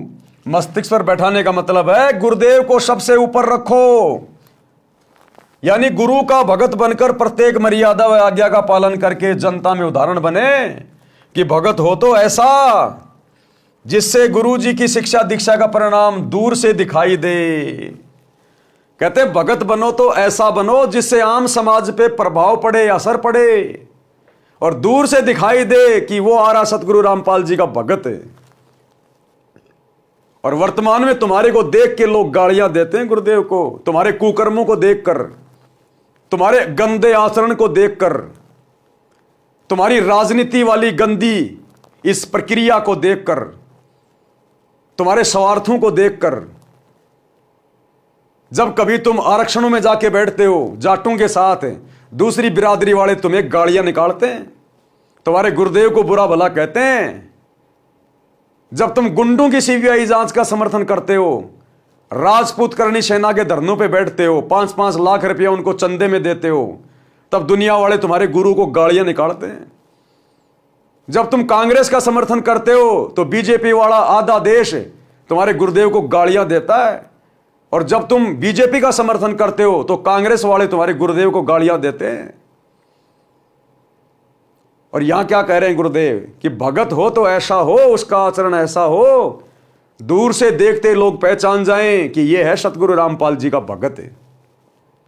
तो अभी तो भक्ति आसपास भी नहीं है, भले तुम सार नाम लेके घूम रहे हो, सार शब्द लेके घूम रहे हो फर्जी, अभी तक भक्ति आसपास भी नहीं है सतलोक आश्रमों से जुड़े हुए भाई बहनों के अंदर। परमात्मा ने बताया कि मुझे ज्यादा खुशी उस समय नहीं होती जब लोग मेरे सत्संग सुन के, मेरी पुस्तकें पढ़ के और मेरे से नाम उपदेश लेने आते हैं। गुरुदेव ने कहा कि मेरे को असली खुशी उस दिन होगी जब मेरे भक्तों के आचरण को देखकर, मेरे भक्तों के व्यवहार को देखकर दुनिया मेरे से नाम दीक्षा लेने आएगी कि जी मैं तो आपके एक भगत से बड़ा प्रभावित हुआ, अजी आपका भगत हमारे गांव में एक नंबर का ऐसा था वैसा था, और उसके जीवन में जो परिवर्तन आया है, उसकी भाषा में, उसके बोलचाल में, उसके आचार विचार में, साहब मैं तो गदगद हो गया। मेरा तो वहीं से हृदय परिवर्तित हो गया कि ये तो इसके गुरु ने किया है, अन्यथा ये आदमी तो एक नंबर का गुंडा मवाली था। तो गुरुदेव ने कहा कि मेरे भक्तों के व्यवहार को देखकर जब दुनिया मेरे से नाम लेगी तब मुझे वो असीम शांति होगी। लेकिन भगत तो वर्तमान में गुरुदेव की गैर हाजिरी में अपने गुरुजी की निंदा का, अपने गुरुजी की बदनामी का कारण बन रहे हैं। बांग्लादेश में मुसलमानों के ऊपर छीटाकशी कर रहे हैं। विश्व हिंदू परिषद और बजरंग दल वालों के साथ मिलकर बांग्लादेश के मुसलमानों का विरोध कर रहे हैं। अभी तो पक्ष और विपक्ष की भूमिका में पड़े हुए हैं भगत, अभी तो गुंडों के धरनों पे जाके बैठ रहे हैं भगत। संतों का और गुंडों का क्या काम? अभी तो राजनेताओं की रैलियों में धक्के खा रहे हैं भगत, दुनिया के लिए स्टेडियम बना रहे हैं, जाटों की धर्मशाला बनवा रहे हैं, समाज में भाईचारा बढ़ा रहे हैं भगत। गुरुदेव ने अपने मुख कमल से कहा है कि भक्ति मार्ग में आने के बाद भी अगर तुम वही कुकर्म करोगे तुम तो कंजर हो, कंजर। और फिर एग्जाम्पल दिया गुरुदेव ने कि एक बहन बोली जी मेरा पति नाम नहीं ले रहा, वो पति भी उसके साथ आया हुआ था। तो गुरुदेव ने कहा भाई तू लागता बहुत अच्छा आदमी है, तेरे विचार भी अच्छे हैं, भाई तू नाम क्यों नहीं ले रहा? नाम ले ले भाई, अच्छी बात है। नाम नहीं लेगा तो कहीं ना कहीं भक्ति में बाधा करेगा इनको, अपने बच्चों को। तो वो भगत क्या बोला? वो भगत नहीं था, वो क्या बोला गुरुजी से? बोले महाराज जी नाम तो मैं ले लूं, लेकिन इस आपकी भगतनी में, इस मेरी औरत में जिसने आपसे दीक्षा ले रखी है, इसमें कोई बदलाव तो नहीं आ रहा। जरा सी बच्चे गलती कर देते हैं उनको जानवरों की तरह मारती है। भैंस कभी दूध नहीं दे तो दे लठम लठ, दे लठम लठ, छोटी छोटी बातों पे लड़ाई झगड़ा करती है। इस तुम्हारी भगतनी में कोई बदलाव तो नहीं देख रहा मैं, तो ईसा नाम लेकर मैं क्या करूंगा? तो गुरुदेव भगवान ने कहा कि भैया भक्तों ने अपने आचार विचार व्यवहार में परिवर्तन लाना चाहिए। एक छोटा सा सत्संग सुनिए। हम नाम भगत का धरावर काम जगत तो बूंदे करें, तो क्या कि भगत भी लड़ाई झगड़ा छोटी छोटी बातों पर खर्चा तानी है, थोड़ा हानि लाभ हो जाए फिर वह कंजरपना, फिर क्या फायदा इस भक्ति का? फिर विश्वास कहाँ आपको भगवान के ऊपर जो परमात्मा करता है? अब जो भी ऑपरेशन होगा मालिक करेगा, आपकी हानि है तो भी हित, और हित तो हित है ही है, आप इतना विश्वास रखें। अब क्या कहते हैं, जैसे हम पहले गांव गांव में घर घर में सत्संग करने जाते थे, तो हम जो एक बहन ने नाम ले रखा और वो अपने पति ने कहे आप भी नाम ले लो, आप भी नाम ले लो। फिर मेरे से कहने लगे जी समझाओ, नहीं मानता है को नहीं, आदमी तो बढ़िया है पर पता नहीं क्या बात है, यू नाम क्यों ना लेता। मैंने उसको समझाया भाई नाम क्यों ले लो आप भी, या कोई बुरी चीज तो है नहीं, आपकी पत्नी नाम ले रही, आपके बच्चे ले रहे, आप नहीं लोगे तो इनका कुछ न कुछ बाधा ही करोगे। वो कहने लगा जी नाम तो मैं ले लूं पर ये आपकी भगतनी में कोई अंतर तक को ना, माड़ी ही बात पर बड़का न दे डंडा दे डंडा, कोई पशु ने दूध ना दिया या दूध देते समय टांग उठा के बोला देव लट्ठा दे लट्ठा, मन ने बोला सूरत बोलती नहीं, तो इसमें कोई परिवर्तन तो ना मन देख रहा, फिर नाम तो मैं ले लूं जैसा ही नाम है मत। तो भाई और बहनों, गुरुदेव ने यहां पर वही बात लिखी है। क्या कह रहे हैं? यानी गुरु का भगत बनकर प्रत्येक मर्यादा व आज्ञा का पालन करके जनता में उदाहरण बने कि भगत हो तो ऐसा जिससे गुरु जी की शिक्षा दीक्षा का परिणाम दूर से दिखाई दे। जैसे माथे पर तिलक दूर से दिखाई देता है, जो भगत की पहचान है। भगत की पहचान बाहरी आडंबर की बजाय क्रिया से करवाई जाए। शुभ कर्म करे, बुराइयों से बचे, श्वास के जाप की माला श्वास श्वास से अजप्पा जाप करे। सिर पर बड़े बालों की जटा के स्थान पर सतगुरु द्वारा बताई भक्ति की युक्ति को दृढ़ता से अपनाए। सिर पर बड़े बालों की बजाय परमात्मा संकेत कर रहे हैं सिख समाज से जुड़े हुए भक्तों के लिए कि अब वो पगड़ी की जरूरत नहीं है, वो बाल वाल कटवा लो, दाढ़ी वाड़ी कटवा लो, भगत बन के भक्ति करो। ये सरदारगिरी तुमने बहुत समय कर ली, क्या मिला तुम्हारे को? तो क्या कह रहे हैं गुरुदेव? सिर पर बड़े बालों की जटा के स्थान पर सतगुरु द्वारा बताई भक्ति की युक्ति को दृढ़ता से अपनाए। गुप्तांग पर केवल कोपीन से संयम नहीं रहता, संयम रहता है जति भाव अपनाने से, वो अपनाए। युवा स्त्री को देखकर मन में दोष ना आने दें, सत्य वचन बोलें। ये भगत का असली चोला यानी भगत दिखाई देने वाला वस्त्र है, क्योंकि सतगुरु तो भगत को अंदर से देखता है, बाहर से नहीं देखता। भगत के अंदर क्या चल रहा है, क्या दोष है, क्या विकार है, क्या सोच है, ये अंतर्यामी तो अंदर से जानता है कि अंदर से अभी हम कितने भगत हैं। सत्य ज्ञान से पता चलता है कि ये सत्य भक्ति कर रहा है या अपना जीवन गलत साधना में नष्ट कर रहा है। लोक लाज मर्याद जगत की तिणके जो तोड़ बगावे। संसार के व्यक्तियों के व्यंग्यों व लाज यानी शर्म के कारण भक्ति में बाधा ना आने दे। लोग चाहे कुछ भी कहें, कैसे ताने मारें, कुछ ही बात कहें, बन गया बाबा रामपाल का भगत, तेरा रामपाल बाबा ये है वो है, जेल में पड़ा है, फलाना है, दिखना है, कुछ भी कहें उनको कहने दो, उन्हें ज्ञान नहीं है, वो अभी नादान है। लेकिन हमें पता चल गया, हमने ज्ञान लिया है, हमने समझा सतगुरु को। तो जगत वालों के किसी भी प्रकार के तानों से, व्यंग से, लोकलाज से हमने शर्म नहीं करनी चाहिए, अपनी भक्ति नहीं त्यागनी चाहिए, मन में जरा संकोच भी नहीं आना चाहिए अपने गुरु जी के प्रति। संसार के व्यक्तियों के व्यंग्यों व लाज यानी शर्म के कारण भक्ति में बाधा ना आने दें। उस लोक लाज यानी ये शर्म की लोग क्या कहेंगे, मैं सत्संग में जाता हूं, दंडवत करता हूं, परंपरागत भक्ति त्याग दी है, इस लोक लाज को तिनके की तरह तोड़कर फेंक दे, यानी उसको बाधा ना बनने दे। कणक यानी सोना तथा कामिनी यानी सुंदर युवती को देखकर अपनी नीयत में दोष ना आने दे, उसे विष के तुल्य जाने, तब साधक अमरलोक में जा सकेगा। अपने इष्ट देव के प्रति पतिव्रता स्त्री की तरह समर्पित रहें। जो पतिव्रता पति से राती आन पुरुष नहीं भाव है।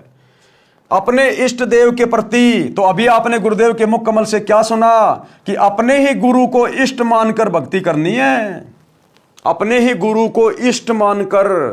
एक बार फिर से सुन लीजिए। एक पति को छोड़कर आन में आस्था रखने वाली पत्नी को व्यभिचारिणी कहते हैं। तो अपने ही पति से हर इच्छा पूरी हो उसी को पति भर्ता कहते। तो हम जब पति भर्ता पद पर आ जाएंगे तो परमात्मा कहते हैं पति भर्ता जमी पर जो जो धर है पावे, समर्थ झाड़ू देत है ना काटा लग जावे। ऐसा हंस, ऐसा भक्त जब अपने एक इष्ट पूर्ण परमात्मा पर अपने ही गुरु को इष्ट रूप में मानकर जब अपने जीवन रूपी सफर में प्रस्थान करता है, पर अपने ही गुरु को इष्ट रूप में मानकर जब अपने जीवन रूपी सफर में प्रस्थान करता है, पर अपने ही गुरु को इष्ट रूप में मानकर जब अपने जीवन रूपी सफर में प्रस्थान करता है रास्ते पर, तो परमात्मा उस जीवन रूपी सफर के पाप कर्म रूपी कांटों को बुहारना शुरू कर देता, उसके दुखों को खत्म करना शुरू कर देता है, झाड़ू देता चलता है कि मेरी प्यारी आत्मा के कांटा ना लग जाए। तो क्या कहा गुरुदेव ने? अपने ही गुरु को इष्ट मान के पूजा करनी है। और यहां क्या कह रहे हैं? अपने इष्ट देव के प्रति पतिव्रता स्त्री की तरह समर्पित रहें, यानी अपने इष्ट अपने गुरु जी के अलावा किसी और को ना पूजें। अब वो दाढ़ी मूछ वाला नकली कबीर उसको छोड़ दें, जून के महीने में उसका कबीर प्रकट दिवस मनाना छोड़ दें। अपने इष्ट देव यानी सतगुरु के प्रति पतिव्रता स्त्री की तरह समर्पित रहें, जैसे पतिव्रता स्त्री अपने पति के अतिरिक्त अन्य किसी पुरुष को पति रूप में इच्छा नहीं करती। चाहे कितना ही सुंदर व धनवान हो, अपने परमात्मा की भक्ति को कभी ना भूलें। लोग दिखावा न करके हृदय से मन मन में श्वास श्वास से परमात्मा के नाम का सुमरण करता रहे। भगत से तात्पर्य है कि स्त्री या पुरुष कोई भी हो, जैसे पतिव्रता स्त्री अपने मायके घर चली जाती है तो वह परिवार को पता नहीं लगने देती कि वह अपने पति को याद करती है। इस प्रकार साधक अपना ध्यान प्रभु चिंतन में लगाए। कौन से प्रभु के चिंतन में? सतगुरु रामपाल जी प्रभु के चिंतन में, अपने इष्ट के चिंतन में। पूर्ण सतगुरु से सत्य भक्ति प्राप्त करने के पश्चात कोई भगत की निंदा करता है तो बुरा ना माने। निंदा स्तुति मान बढ़ाई, मन से मार गिरावे। पूर्ण सतगुरु से सत्य भक्ति प्राप्त करके कोई भगत की निंदा करता है तो बुरा ना माने। यदि कोई प्रशंसा करता है तो उससे प्रभावित ना हो। सत्य भक्ति शास्त्र अनुसार विधि विधान से करते हैं तो साधक को कुछ सिद्धियां प्राप्त हो जाती हैं जो मोक्ष में सहायक नहीं होती। इस भक्ति मार्ग में सिद्धियां हमारी दुश्मन है, दुश्मन। यदि हमने किसी को दुआ दे दी, किसी को बद्दुआ दे दी, हमारी भक्ति नष्ट होगी। जो मोक्ष में सहायक नहीं है वे संख्या में 8 हैं। उनके द्वारा साधक किसी को हानि किसी को लाभ देकर अपनी भक्ति नष्ट करता है। वह चमत्कार दिखाकर प्रसिद्ध हो जाता है परंतु उसका भविष्य नरक बन जाता है। पशु पक्षियों की योनियों को प्राप्त करता है, जैसे ये धीरेन्द्र शास्त्री बागेश्वर वाला, इसको एक छोटी सी सिद्धि प्राप्त है। एक सिद्धि मनवर्ती बतावे, यानी सामने वाले के मन में क्या चल रहा है वो बता देना। परमात्मा कहते हैं जीवन नरक बन जाएगा, आगे गधा कुत्ता शुअर बन के घूमेगा, पशु पक्षियों की योनियों में जाएगा। वर्तमान में तो झूठी महिमा प्राप्त कर रहा है, लेकिन ये झूठी महिमा कब तक? शरीर छूटेगा उसके बाद क्या होगा? सीधे 84 लाख योनि नरक। परंतु उसका भविष्य नरक बन जाता है, पशु पक्षियों की योनियों को प्राप्त करता है। इसलिए मोक्ष प्राप्ति की इच्छा करते हुए साधक इन अष्ट सिद्धियों वाली फोकट प्रभुता में नाट के इनको त्याग कर मोक्ष प्राप्ति के उद्देश्य से इनके आगे की आशा करे, आगे को बढ़े। इस पृथ्वी लोक के धन वैभव राज संपत्ति की अनेकों इच्छाओं रूपी नदी को रोके, आशा नदी उलट कर रोके। यानी इस पृथ्वी लोक की, इस काल लोक की किसी भी धन दौलत की, राज्य प्राप्ति की या संपत्ति की या और भी कोई इच्छाएं हैं, उन इच्छाओं रूपी नदी को रोको। आडा बांध लगाना यानी दृढ़ निश्चय रूपी मजबूत बंध लगाएं। संसार रूपी खारे यानी दुखों से भरे समुद्र में फिर जन्म ना लें। जिस इष्ट की भक्ति गुरु बताता है वह गुरु अपने अनुयायियों को उस इष्ट के धाम में जो आकाश में है पहुंचाने में पूरा सहयोग करता है। नित्यानंद जी के गुरुजी श्री गुमानी दास जी श्री विष्णु जी के भगत थे। नित्यानंद जी ने उसी की प्राप्ति की महिमा बताई है तथा कहा है कि अपनी साधना की शक्ति को सुरक्षित रखने से सूक्ष्म शरीर जो स्थूल शरीर के अंदर है वह भक्ति की शक्ति से तेजोमय हो जाता है। यदि भक्ति नहीं करता तो वह शरीर मिट्टी के तुल्य था। इस शब्द से यह प्रमाणित हुआ कि जैसे खिलाड़ी जिला स्तर पर खेलते हैं तो खेल के नियम वही होते हैं जो अंतर्राष्ट्रीय स्तर पर खेलने वाले खेल के होते हैं। नित्यानंद जी तो राज्य स्तर पर खेला करते थे, यानी विष्णु जी तक की भक्ति थी उनके पास तो केवल स्टेट लेवल की। उसको सफल किया। हम परमात्मा कबीर जी को इष्ट मानकर, किसको? अपने गुरु को इष्ट मानकर, हम परमात्मा कबीर जी को इष्ट मानकर भक्ति करते हैं। नियम वही है, हम अंतर्राष्ट्रीय स्तर के खिलाड़ी हैं, यानी हम सतलोक की भक्ति कर रहे हैं।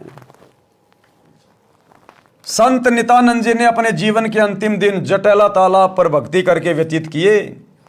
जटेला तालाब भिवानी जिले की तहसील दादरी में कई गांवों की सीमा पर बना है। गांव माजरा, बिगोवा, बास आदि आदि की सीमा पर है। संत नित्यानंद जी श्री विष्णु श्री कृष्ण जी की भक्ति करते थे। उनके गुरु श्री गुमानी दास जी दिल्ली के संत श्री चरण दास वैष्णव के शिष्य थे। पाठक जन पढ़ें सृष्टि रचना इसी पुस्तक के पेज नंबर 254 पर। आप जी को ज्ञान होगा कि संत नित्यानंद जी को किस श्रेणी का मोक्ष प्राप्त हुआ।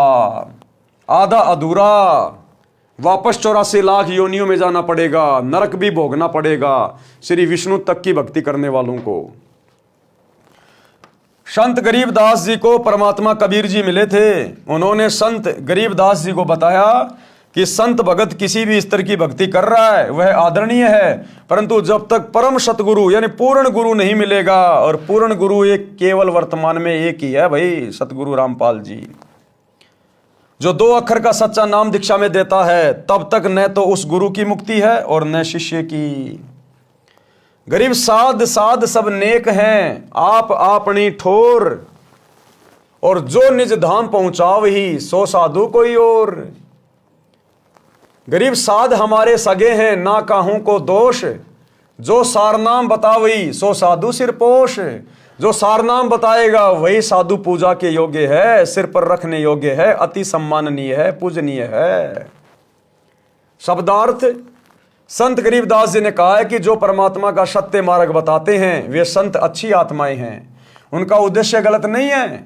जो जहां तक का ज्ञान रखता है वह उस स्थान पर ठीक है। यानी जैसे कोई विष्णु जी की साधना बताता है, कोई शिव जी की तथा कोई ब्रह्म की साधना वेदों अनुसार करता तथा करवाता है, वह उस स्थिति तक तो ठीक है, परंतु उस साधक से निज धाम यानी सनातन परम धाम सतलोक प्राप्त नहीं हो सकता।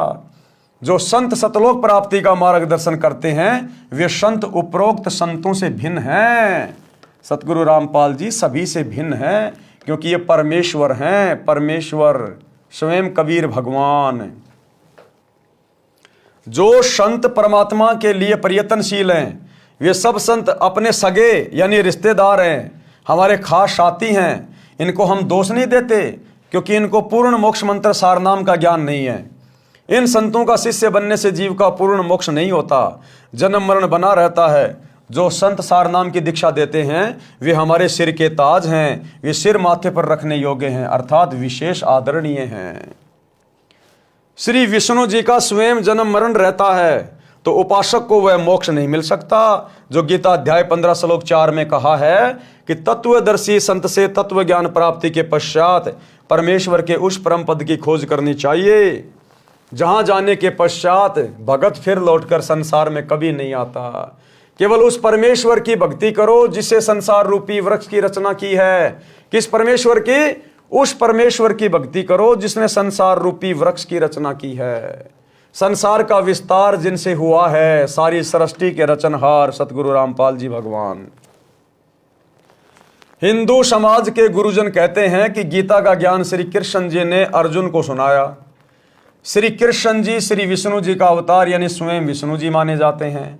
श्रीमद् भगवत गीता के अध्याय 4 श्लोक 5 में गीता बोलने वाले ने कहा है कि हे अर्जुन, तेरे और मेरे बहुत जन्म हो चुके हैं। अगर कोई ये मानता है कि गीता का ज्ञान श्री कृष्ण जी ने कहा है, तो श्री कृष्ण जी मतलब श्री विष्णु जी।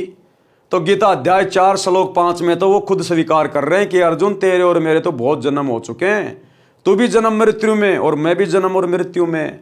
तो भला विष्णु जी की साधना करके, श्री कृष्ण जी की साधना करके उनके भगत कैसे जन्म मरण से छुटकारा पा सकते हैं? श्रीमद् भगवत गीता के अध्याय 4 श्लोक 5 में गीता बोलने वाले ने कहा है कि हे अर्जुन, तेरे और मेरे बहुत जन्म हो चुके हैं, तू नहीं जानता, मैं जानता हूं। इससे स्पष्ट हुआ कि श्री विष्णु जी नाशवान है। नाशवान यानी जो जन्म और मरण में है। जन्म मृत्यु होता है। श्री देवी पुराण के 3रे स्कंद में स्वयं विष्णु जी ने स्वीकारा है कि मैं विष्णु, ब्रह्मा तथा शंकर जन्मते मरते हैं।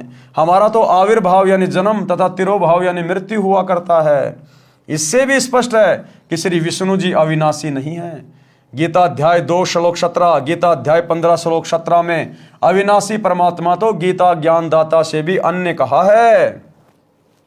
फिर गीता अध्याय 18 श्लोक 62 में गीता ज्ञानदाता ने कहा है कि हे भारत, सर्व भाव से तू उस परमेश्वर की शरण में जा, सर्व भाव से उस परमेश्वर की शरण में जा।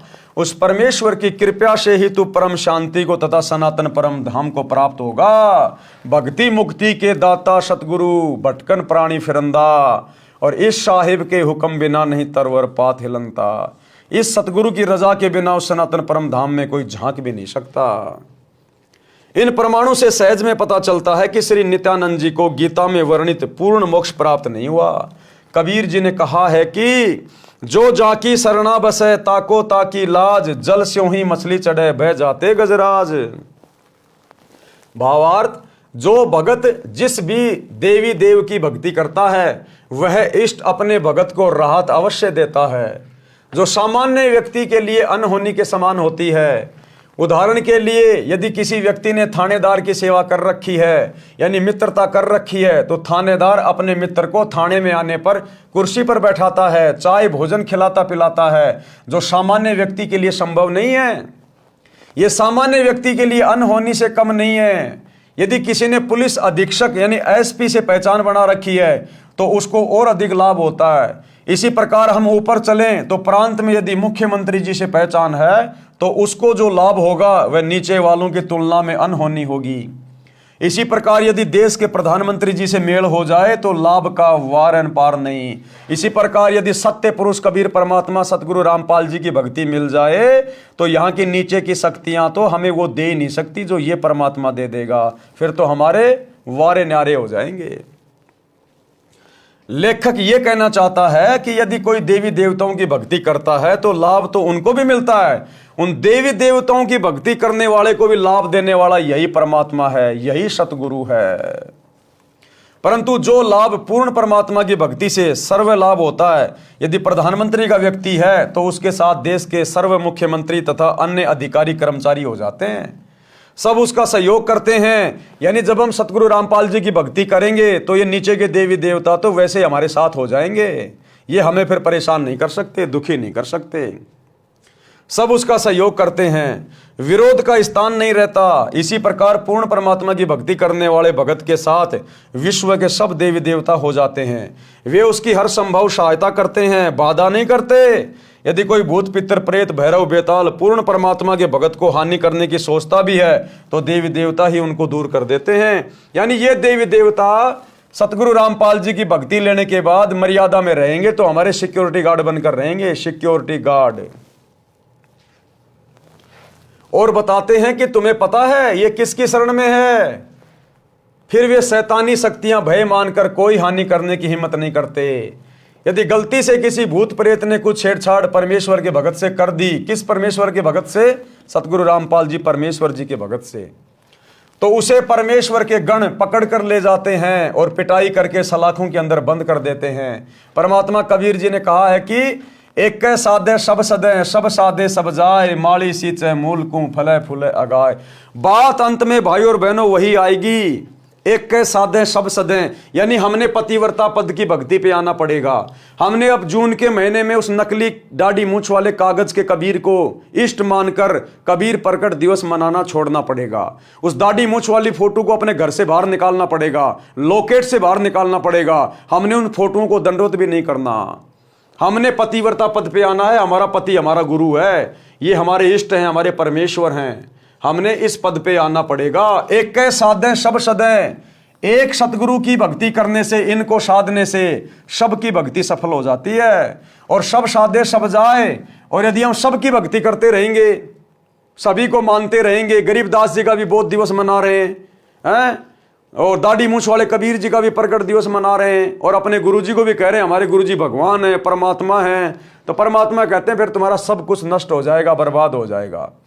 एक के साधे सब सदे, सब साधे सब जाए, और माली सींचे मूल को, जो माली होता है, जिसको प्रोसीजर का पता होता है, माली यानी भगत, जिसको वास्तव में ज्ञान हो गया, वो तो मूल की पूजा करेगा। तो भक्ति का मूल हमारा सतगुरु है।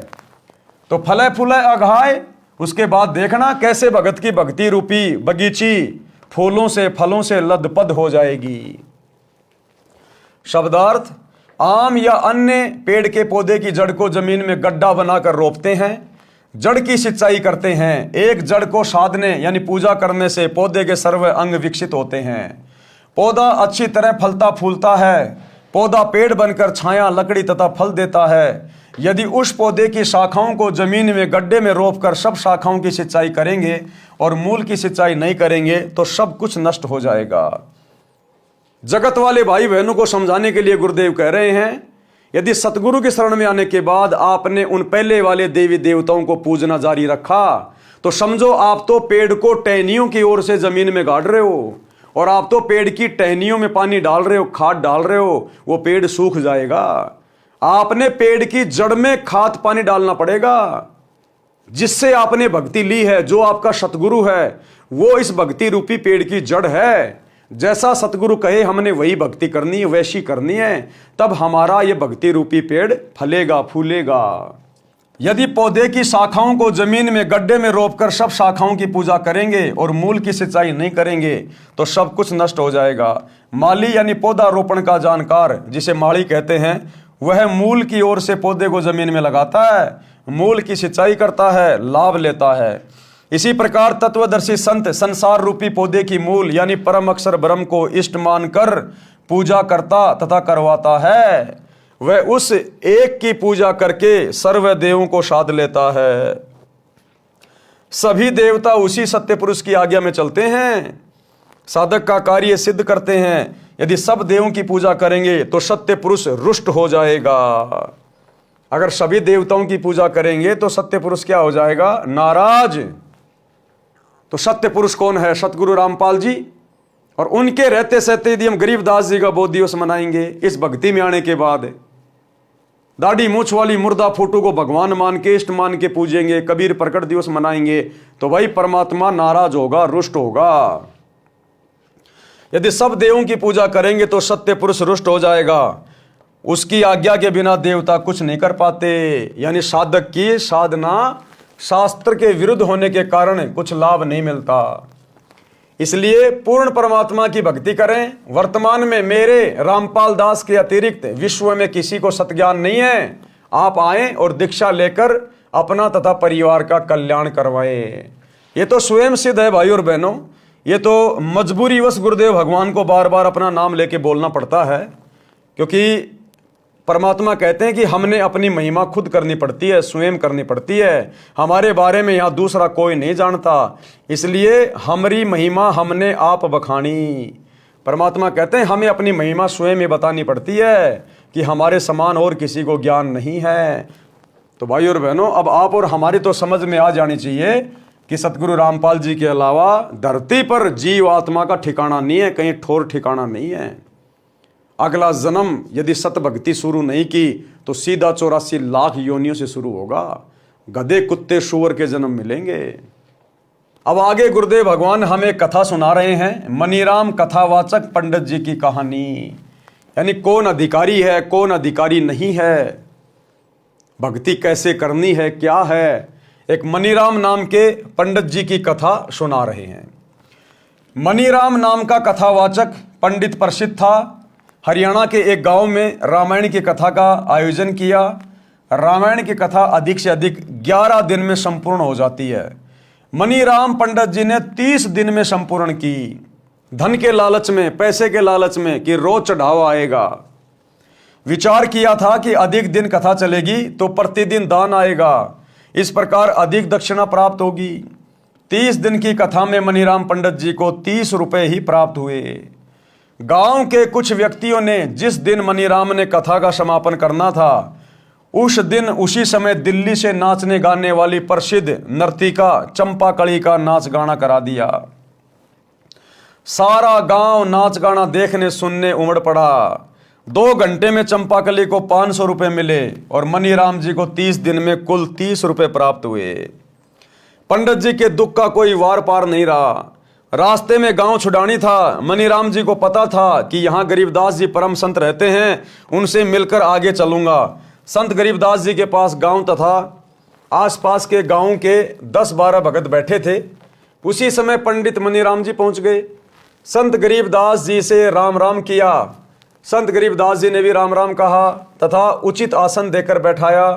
कुशल मंगल पूछा तो मनीराम जी बोले, हे महाराज, कलयुग का पैरा यानी समय आ गया, धर्म का नाश हो लिया है, जान गेड़ा लिया, अर्थात जनता का धर्म के प्रति भाव समाप्त हो चुका है, धरती आसमान फट जाएं तो भी आश्चर्य की बात नहीं है।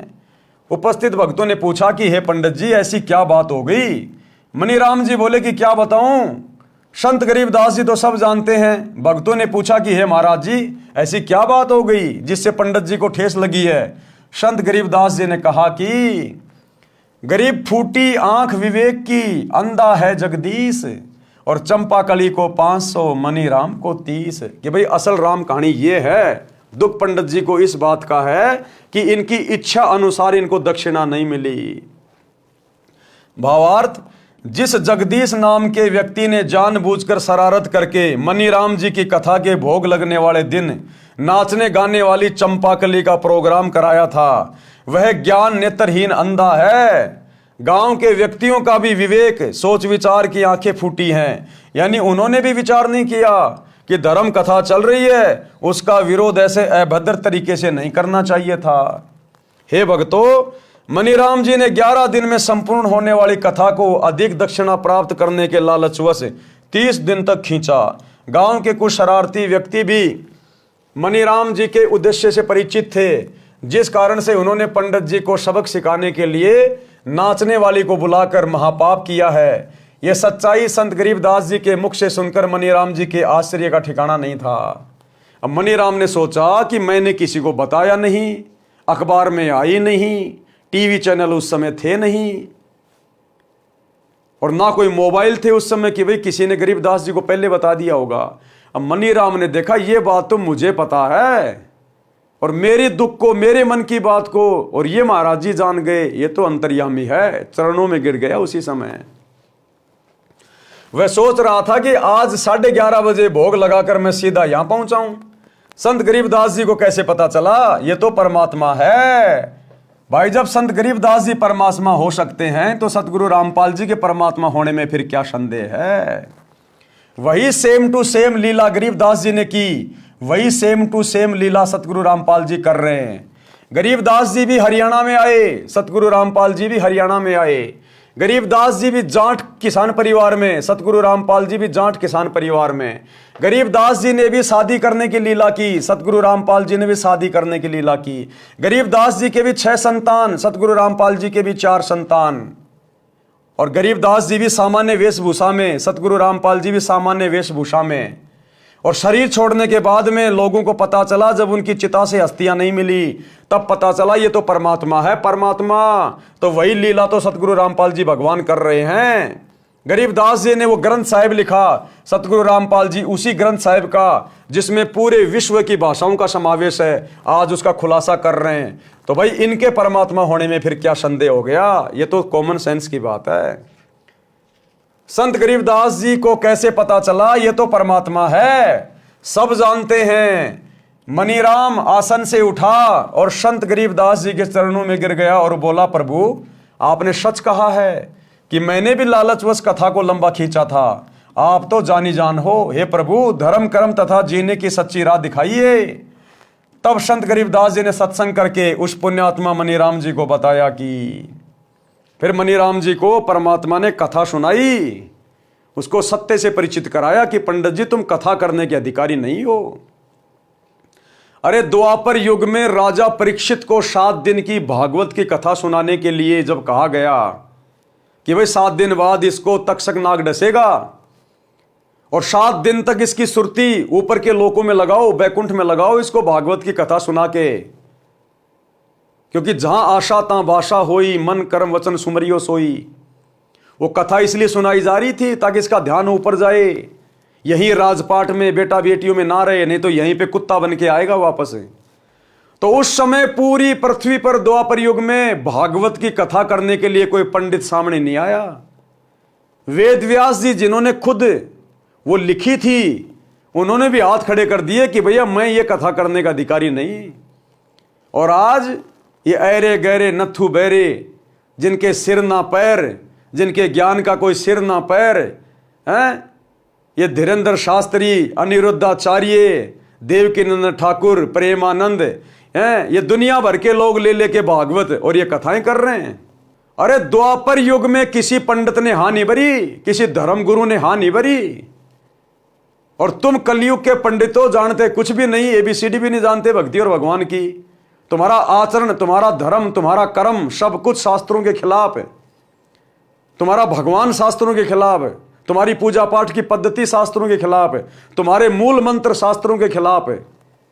तुम कहां से अधिकारी हो जो ले लेके पोथियां बैठ जाते हो, आश्रम खोल खोल के बैठ गए, दुनिया को लूट रहे हो, ठग रहे हो, भक्ति और भगवान से दूर कर रहे हो, काल की गोद में नरक में भेज रहे हो। जब द्वापर में कोई अधिकारी नहीं था। हे मनीराम जी, आप पाठ करके जनता से धन लेते हो, ये आप पर ऋण बनता है, भार चढ़ रहा है, इसको ब्याज समेत लौटाना पड़ता है। अगले जन्म में जिन जिन से कथा करके तुम ये पैसा ले रहे हो ना, उन भक्तों के घरों में गाय बनना पड़ेगा, भैंस बनना पड़ेगा, बैल बनना पड़ेगा, ऊंट बनना पड़ेगा, सारा दिन खेतों में मेहनत करनी पड़ेगी, गधा बनना पड़ेगा, क्योंकि तुम अधिकारी नहीं हो कथा करने के। आज इस पूरी पृथ्वी पर सतगुरु रामपाल जी के अलावा किसी भी धर्मशास्त्र की कथा करने का कोई अधिकारी नहीं है, कोई भी। ये सब के सब आचार्य, शंकराचार्य, मंडलेश्वर, संत, महंत, ये घोर पाप के भागी बन रहे हैं। अगले जन्म में अपने भक्तों के घरों में गधे बनेंगे, बैल बनेंगे, ऊंट बनेंगे, सारा दिन इनको लठ मार मार के इनको खेतों में जोता जाएगा। हे मनीराम जी, आप पाठ करके जनता से धन लेते हो, ये आप पर ऋण बनता है, इसको ब्याज समेत लौटाना पड़ता है। आपको यथार्थ आध्यात्मिक ज्ञान नहीं है, आप कथा पाठ तथा सत्संग करने के अधिकारी भी नहीं हो। आपने लोगों को आकर्षित करने के लिए गले में कंठी एक तुलसी के मनके को डोरे में डालकर गले में डालते हैं, जो वैष्णव पंथ की पहचान होती है, डाल रखी है।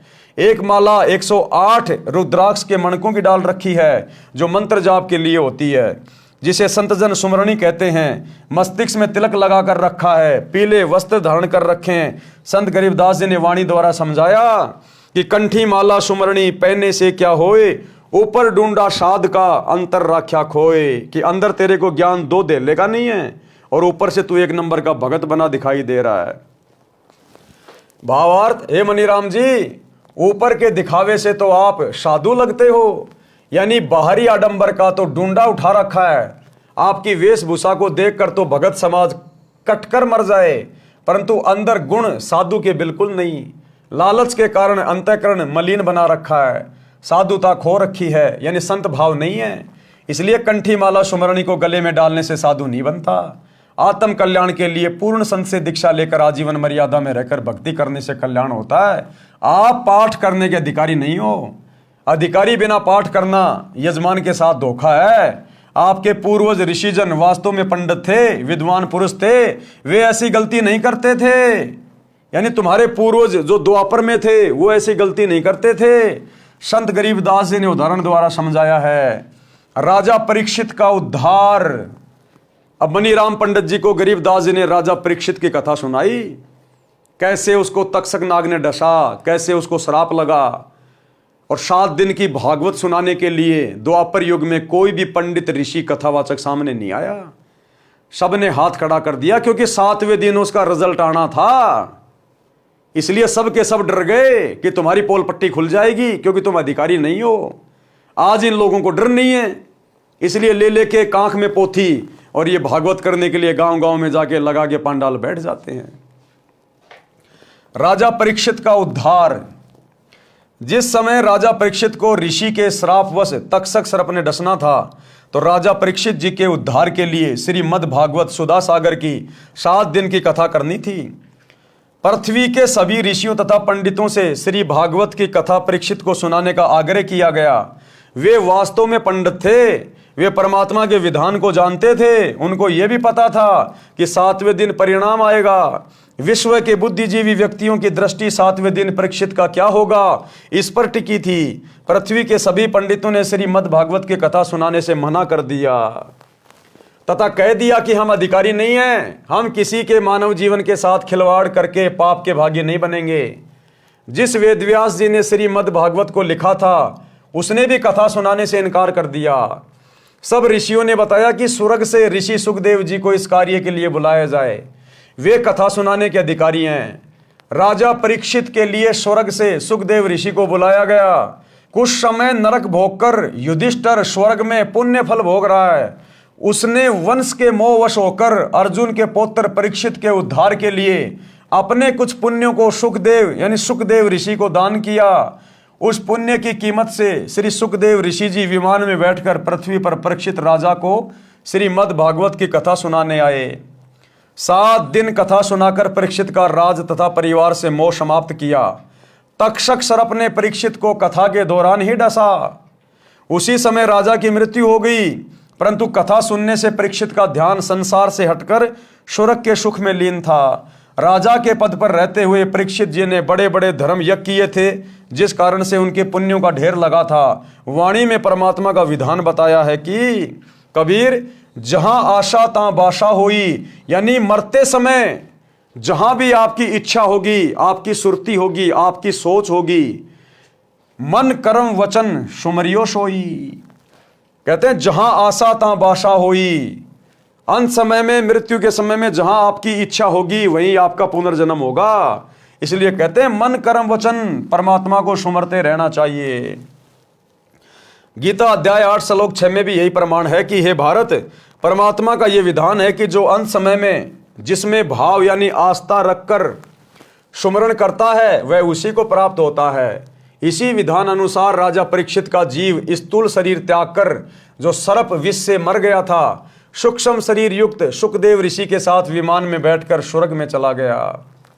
संत गरीबदास जी गांव छुडानी जिला झज्जर ने मनीराम जी को बताया कि सुखदेव ऋषि के द्वारा सुनाई कथा से राजा परीक्षित का मन संसार से हटकर स्वर्ग की प्राप्ति के लिए प्रेरित हो गया था, जिस कारण से मृत्यु के उपरांत उस जन्म में राजा के दौरान किए पुण्यों के फलस्वरूप स्वर्ग चला गया। जन्म मरण का चक्कर अभी शेष है, यानी गधा कुत्ता सुअर तो बनना ही बनना है। केवल जितने उसके पुण्य रहेंगे उतने दिन वो स्वर्ग में रहेगा, बाकी फिर नरक में और फिर 84 लाख योनियों में। क्योंकि पूर्ण मुक्ति जन्म मरण का रोग तो केवल सच्चे सतगुरु की शरण में आकर आजीवन मर्यादा में रहकर भक्ति करने से कटेगा। काल ब्रह्म के लोक में स्वर्ग महास्वर्ग प्राप्ति को ही उद्धार हुआ मानते हैं, जो संपूर्ण आध्यात्मिक ज्ञान के टोटे का परिणाम है। काल ब्रह्म के लोक वाला उद्धार भी पृथ्वी के किसी ऋषि पंडित के स्तर का नहीं है, क्योंकि इनका पाठ व कथा यानी सत्संग करने में मान बढ़ाई उद्देश्य रहता है। एक दूसरे ऋषि के प्रति प्रसिद्धि की चाह में ईर्ष्या रोग भी लगा रहता है। सुखदेव जी एक संत जनक जी के शिष्य थे। राजा जनक को पूर्ण परमात्मा कबीर जी मिले थे, उनको सोहम नाम जाप दिया था। राजा जनक के प्रमुख तथा प्रिय शिष्य सुखदेव जी थे। जनक जी ने यह मंत्र केवल सुखदेव जी को दिया था, जिस कारण से सुखदेव का स्वर्ग समय अधिक है। राजा जनक के साथ काल ने धोखा किया था। उन्होंने अपने आधे पुण्य 12 करोड़ नरक भोग रहे जीवों को दान कर दिए थे, जिस कारण से उनका स्वर्ग समय कम रह गया था। और वे सन 1469 में पंजाब प्रांत में भारत देश में श्री कालूराम मेहता खत्री अरोड़ा के घर श्री नानक नाम से जन्मे थे। यानी सिख धर्म के प्रवर्तक श्री नानक जी राजा जनक वाली आत्मा है, राजा जनक वाली, जो त्रेता में सीता जी के पिता थे, वर्तमान में पाकिस्तान देश में है। सुखदेव जी को पृथ्वी पर किसी से कोई द्वेष तथा ईर्ष्या या मान बढ़ाई की चाह नहीं थी। उनके द्वारा सुनाई कथा का प्रभाव परीक्षित के मन पर पड़ा, जिस कारण से उनका स्वर्गवास हुआ। यदि अन्य ऋषि कथा करता तो राजा का मन राज व परिवार में रह जाता, उनका पुनः जन्म पृथ्वी पर होता, पुण्यों को राजा बनकर नष्ट करता। संत गरीबदास जी ने बताया कि हे मनीराम, जब तक जीव का जन्म मरण समाप्त नहीं होता तो उसको परम शांति नहीं होती। फिर राजा बनकर राज की लाभ हानि की आग में जलता है, निर्धन बनकर कष्ट उठाता है, फिर पशु पक्षी आदि आदि के शरीरों में कष्ट उठाता है। आप श्री विष्णु उर्फ श्री कृष्ण जी के भगत हो। वैष्णव साधु श्री विष्णु जी को इष्ट रूप में मानते हैं। आप ये भी मानते हो कि श्री कृष्ण यानी श्री विष्णु जी ने मद् भगवत गीता का ज्ञान अर्जुन को सुनाया। गीता ज्ञान सुनाने वाला गीता अध्याय 18 श्लोक 62 में स्पष्ट करता है कि मेरे से अन्य कोई परम ईश्वर है। हे भारत, तू सर्वभाव से उस परमेश्वर की शरण में जा। उस परमेश्वर की कृपा से तू परम शांति को तथा सनातन परम धाम को प्राप्त होगा। यानी गीता बोलने वाले के पास में चाहे उसको श्री कृष्ण समझो, चाहे विष्णु समझो, चाहे काल समझो, अगर उस गीता बोलने वाले के पास में ही जन्म और मरण के रोग को समाप्त करने की भक्ति होती और परम सुख प्राप्त कराने वाली शक्ति होती, तो गीता अध्याय 18 श्लोक 62 में यह कभी नहीं कहता कि उस परम सुख को प्राप्त करने के लिए, सनातन परम धाम को प्राप्त करने के लिए, जहां जाने के बाद साधक फिर लौटकर संसार में नहीं आता, उसकी प्राप्ति के लिए तो किसी तत्वदर्शी संत की खोज कर ले। यानी श्री कृष्ण जी ने, श्री विष्णु ने उस काल में अपनी भक्ति को रिजेक्ट कर दिया कि अर्जुन, मेरे पास में सदा सदा के लिए जन्म मरण से, 84 लाख योनियों से, नरक से मुक्त करने वाली भक्ति नहीं है। उसके लिए किसी तत्वदर्शी संत की खोज कर, और वो तत्वदर्शी संत वर्तमान में सतगुरु रामपाल जी हैं। इसलिए सतगुरु रामपाल जी के भगत अपने गुरु जी को श्री राम से बड़ा कहते हैं, श्री कृष्ण जी से बड़ा कहते हैं, काल से बड़ा कहते हैं, ब्रह्मा विष्णु महेश से बड़ा कहते हैं। क्योंकि वो जन्म मरण का रोग जो ना श्री कृष्ण काट सकता, ना ब्रह्मा विष्णु महेश काट सकते, ना काल काट सकते, क्योंकि यहां उन्होंने अपने हाथ खड़े कर दिए। गीता अध्याय 18 श्लोक 62 में स्पष्ट करता है कि मेरे से अन्य कोई परमेश्वर है, हे भारत तू सर्व भाव से उस परमेश्वर के शरण में जा, उस परमेश्वर की कृपा से ही तू परम शांति को तथा सनातन परम धाम यानी सतलोक को प्राप्त होगा। इसलिए सतगुरु रामपाल जी देवों के देव महादेव हैं, सर्व से ऊपर हैं, ये एकमात्र इष्ट हैं। गीता अध्याय 7 श्लोक 29 में गीता ज्ञानदाता ने बताया कि जो भगत जरा यानी वृद्धावस्था तथा मरण यानी मृत्यु से छुटकारा यानी मोक्ष प्राप्ति के लिए प्रयत्नशील हैं, काल लोक के राज्य तथा स्वर्ग महास्वर्ग तक की इच्छा नहीं रखते, वे तत्ब्रह्म से संपूर्ण अध्यात्म से तथा सर्व कर्मों से परिचित हैं। गीता अध्याय 8 श्लोक 1 में अर्जुन ने गीता ज्ञान देने वाले से प्रश्न किया कि जिस तत्ब्रह्म के विषय में आपने अध्याय 7 के श्लोक 29 में कहा कि वह तत्ब्रह्म क्या है, इसका उत्तर गीता ज्ञानदाता ने गीता अध्याय 8 श्लोक 3 में दिया है और बताया कि वह परम अक्षर ब्रह्म है। कौन है? परम अक्षर ब्रह्म, कबीर देव। गीता अध्याय 8 के श्लोक 5 तथा 7 में गीता ज्ञानदाता ने अपनी भक्ति करने को कहा है जिससे मेरी प्राप्ति होगी, और गीता के अध्याय 8 के श्लोक 8, 9 व 10 में उस अपने से दूसरे परम अक्षर ब्रह्म की भक्ति करने को कहा है। तो भाई वो गीता बोलने वाले भगवान से अलग दूसरा भगवान कौन है जिसकी भक्ति करने के लिए वो कह रहा है? वो है सतगुरु रामपाल जी, परम अक्षर ब्रह्म, जिससे मेरी प्राप्ति होगी। और गीता के अध्याय 8 के श्लोक 8, 9, 10 में उस अपने से अन्य परम अक्षर ब्रह्म की भक्ति करने को कहा है जिससे उसकी प्राप्ति होगी। ये गीता अध्याय 8 श्लोक 9, 10 पढ़ लेना। शुरू में परमात्मा का नाम लिखा है कवि, गीता में भी परमेश्वर कबीर देव जी का नाम लिखा हुआ है। गीता अध्याय 2 श्लोक 12, अध्याय 4 श्लोक 5, अध्याय 10 श्लोक 2 में गीता ज्ञान बोलने वाले ने बताया है कि हे अर्जुन, तेरे और मेरे बहुत जन्म हो चुके हैं, आगे भी होते रहेंगे।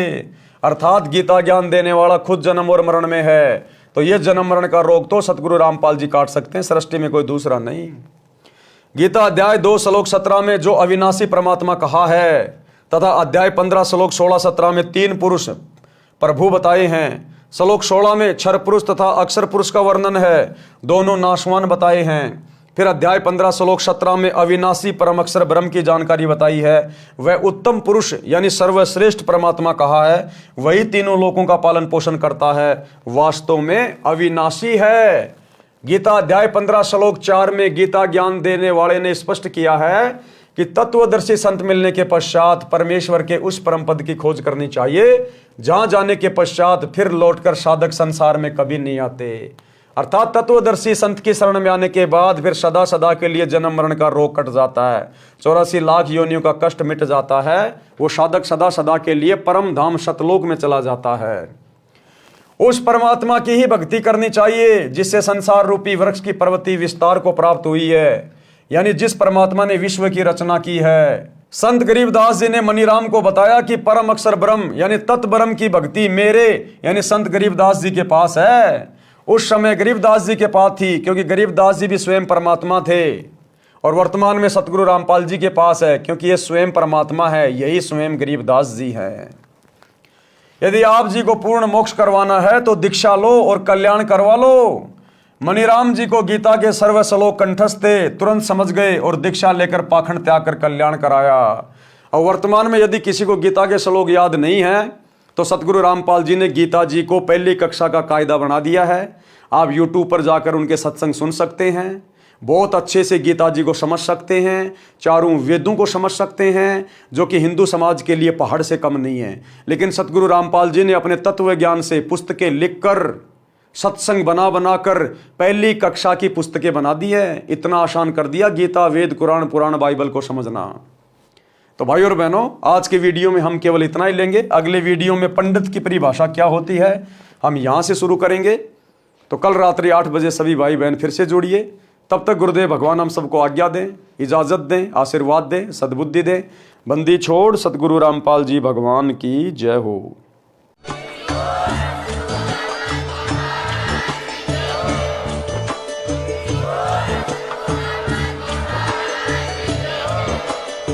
भाई जो गुरु बचन पे डट गे, कट गे फंद 84 के, कट गे फंद 84 के, कट गे फंद 84 के। भाई जो गुरु बचन पे डट गे, कट